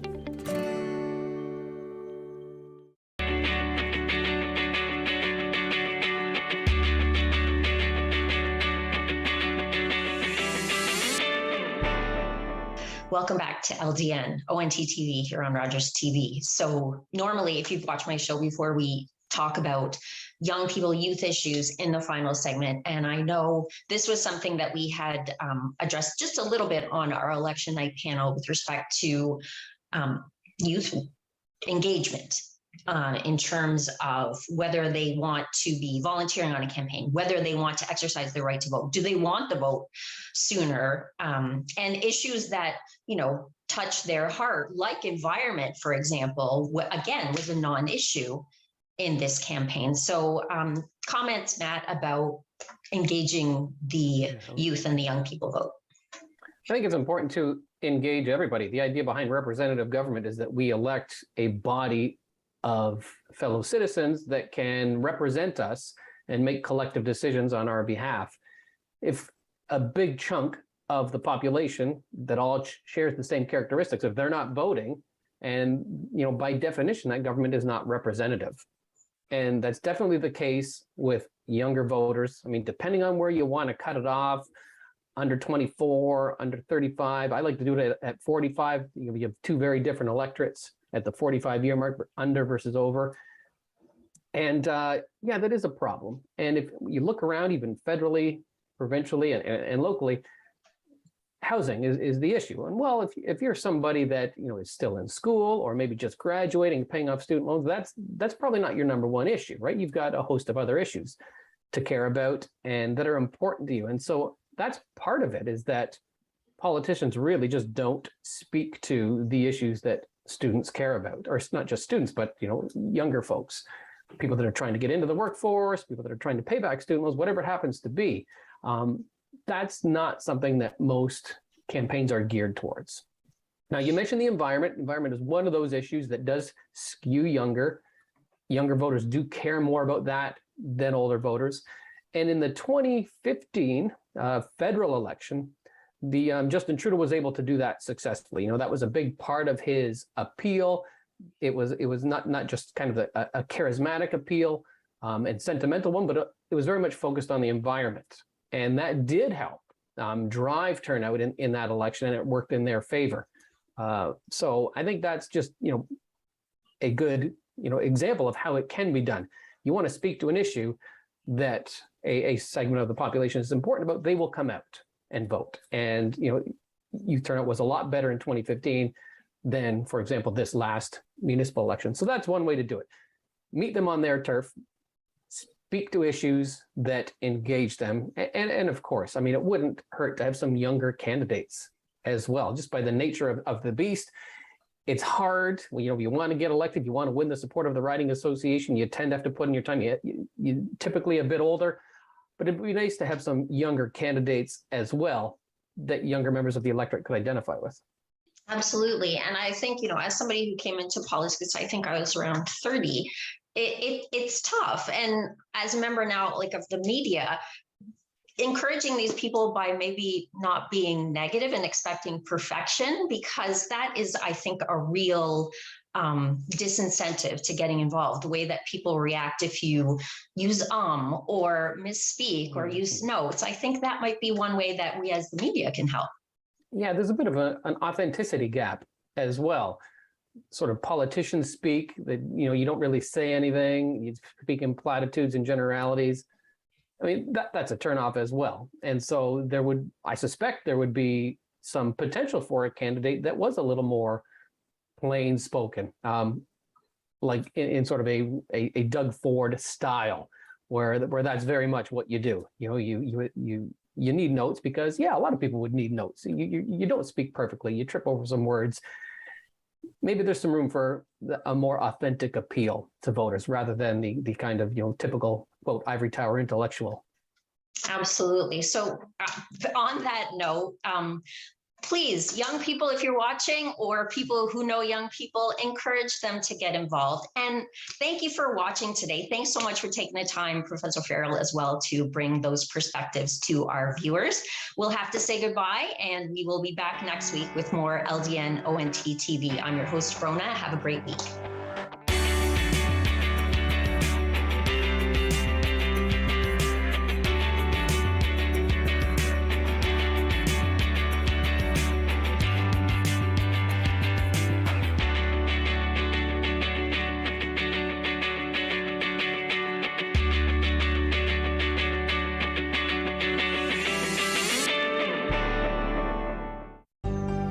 Call the Rogers TV viewer response line, email us, or connect with us on social media.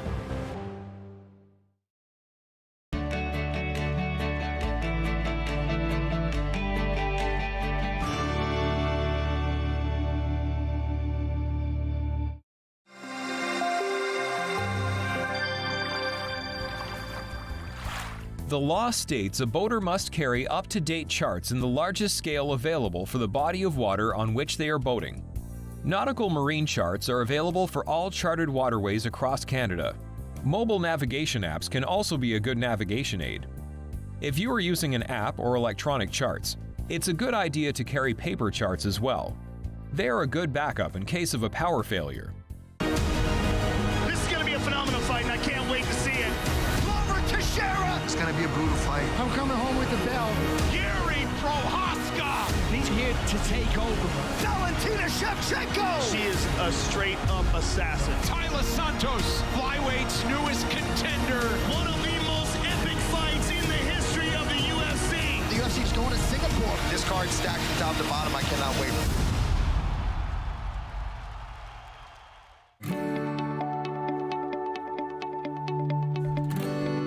You're watching Rogers TV, London. Jeff from Chillin' and Grillin' with Jeff here. A little while ago,